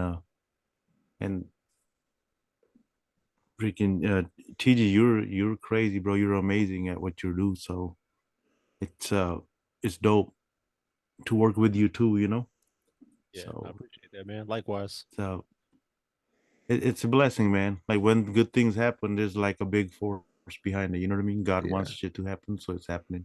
Happening. So, Yeah. so it's nice to see that, man. It makes me happy to see my homies working. Hey, Hell yeah. and plus you're on the album, bro. Shit. Yeah, I'm He's one of in the and dozen. around the album. One of the dozens, you know what I'm saying? The Don. Yeah, Love hell it. yeah. Don Sean. I love it, man. Yeah, it's been a blast chatting with you guys, man, and just being you know, on the outskirts, and it's just a blessing to have a circle that touches such creative people who really care about what they're doing, that work hard to not just put shit out to make a dollar. You know what I mean? Like there's essence and character behind what you guys are doing, and it shines through like your messaging. It shines through in your quality of your music and just the character of the people that you are. That's an honor to have you on the show to share your story in our previous episode, Chima, and of course TG. Having you on here tell your story as well and how it connects. But Tommy Guns, don't oh forget yeah, Tommy Guns. With Oh the my Z. God. I'm like, where'd that come from? it. Like, No, but those are little nuggets that are special, and this will be out there and available for whomever to hopefully find some inspiration. Obviously, find their path to checking out the dozen and more things from Drastic Measures. And Oh yeah, bro. we're gonna help push wherever we can. We don't got a big audience, but what we got, we'll share whatever we can and push, because we want to see our people, in our circle succeed, continuing to succeed. So. sir. Thank Yeah, you, man. sir. Yeah, absolutely. Hey, on that day, I'm only having dozen of donuts. All right. Everything I do, I'm gonna Everything's do. a dozen. All Yeah. right. And does that mean 12 You shots gotta too, take a bro? 12 pack. Ooh, maybe not 12 shots. Because you know me. You know me. I do 12 nuggets, Don. That's too funny. 12 1-ounce shots. I do 12 patties on an In-N-Out burger. How about that? Oh my God, that's a heart attack. That's crazy, bro. Yeah. 12 shots? Oosh. Yeah, I've gone double digits before, bro. I've done dangerous, 12 huh? shots, but I don't know if I'm like that now. Yeah. I'm ready TG now. I'm not Tommy Guns right He's gonna have to take an ambulance back to the bay. That's funny. It's rated TG. Mr. Guns would have done that. You know. Yeah. Hey, I have a song from TG. I think we were working on something with J Real one time Hmm. that has original Tommy Guns tag. Mm. Oh, That Oh, was wait, what does it say? I don't remember having a tag as Tommy Guns, but I remember like the first rated. no, it was like or something like that, bro. It was ah, bro, I gotta look Like for it. good It has payback It music. does. It does say rated CG because it had. Yeah.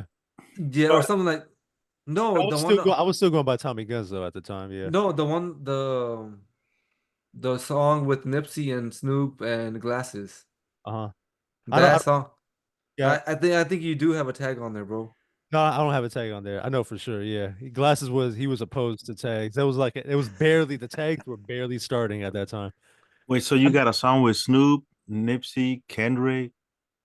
Bro, Yeah, you work with yeah. all of the West Coast. Do you want to go down the list? Who else you Down work with? the list. Right, yeah. T.Y. Dollar Sign. I worked with Ty Dolla $ign a lot. Like I said, like a lot of these people, they would come to the studio, and that would like be my introduction to them because they would come and talk to Glasses. But yeah, Ty Dolla $ign, yeah, Kendrick Lamar, yeah, Nipsey. Bro, Wow. I have an unused verse from Nelly, like Nelly, Oh hell yeah. like Oh shit. Nelly. It's That going down, it down, was, baby. yeah, like over my beat too. The And same he didn't lunatics. put it he didn't put that version out, but I have like his verse still.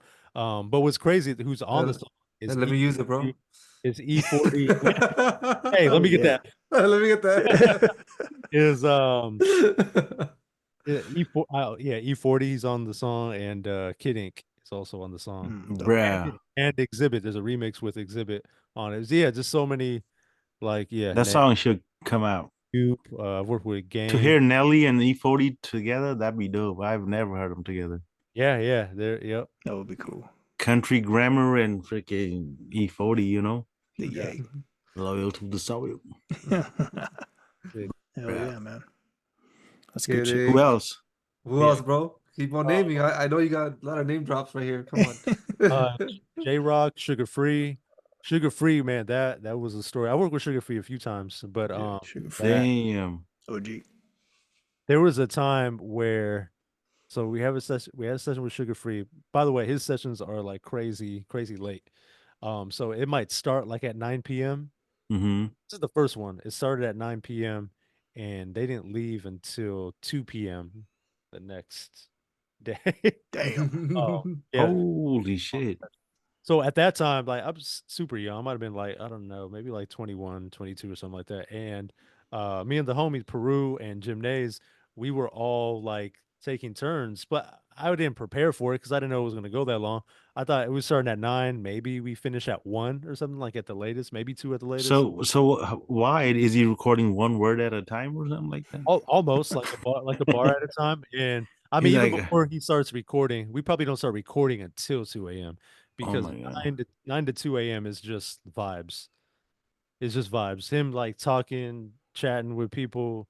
Yeah. Just the process, huh? Yeah, just the process, like getting in the zone, getting his inspiration.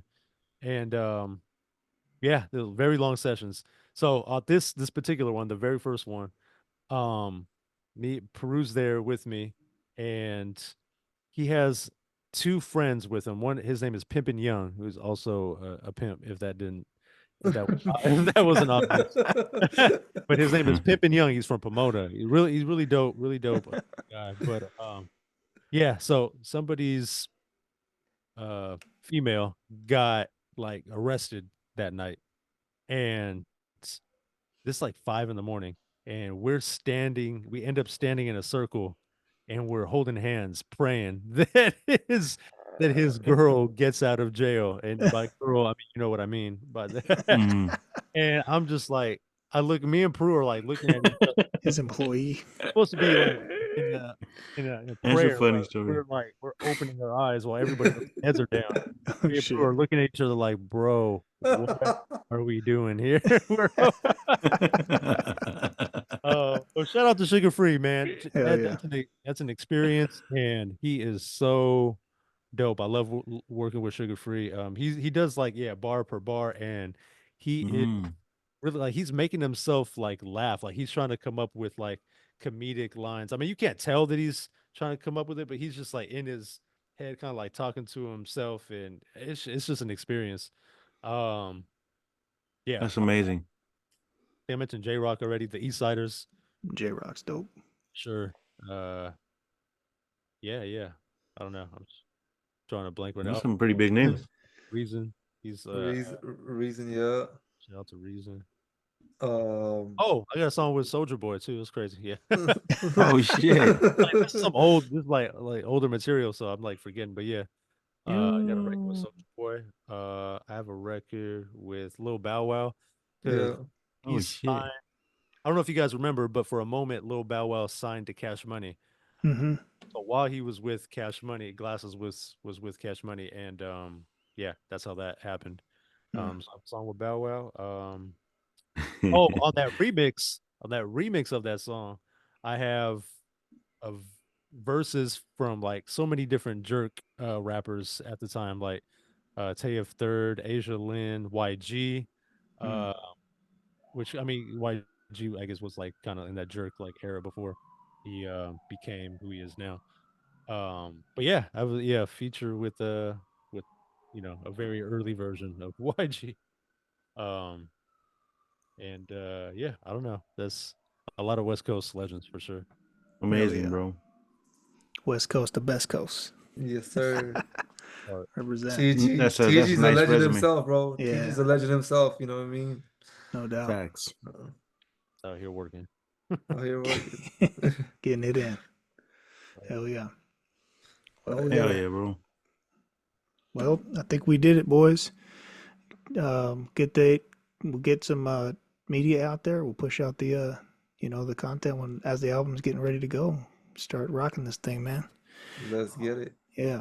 Appreciate Thank you you, guys for coming on. Nelly, drop the Nelly collabo with E40, bro. Yeah. Man, Yeah, do it. Hey, let me redo the beat, bro. I'll be Yeah, up with it. she was trying to get on that one. oh, All right, John. Oh, yeah, do something, man. You got E40 vocals. Sean's like salivating over there. Yeah, bro. E40's the best. Yeah, no doubt. man, he's such a goat in so many different levels from rapping. Entrepreneur, man. He's the ambassador of the Bay. Like nobody raps like him. Like you never know like how he's gonna rhyme this shit. Like he always does it. Yeah. Yeah, he represents well. Hell yeah. All right, fellas. All right, man. Brother. I'm going to close this one out. Appreciate y'all. Thanks for listening, everybody. As we say every time on the show, protect your heart, protect your mind. Sean, what else they got to protect?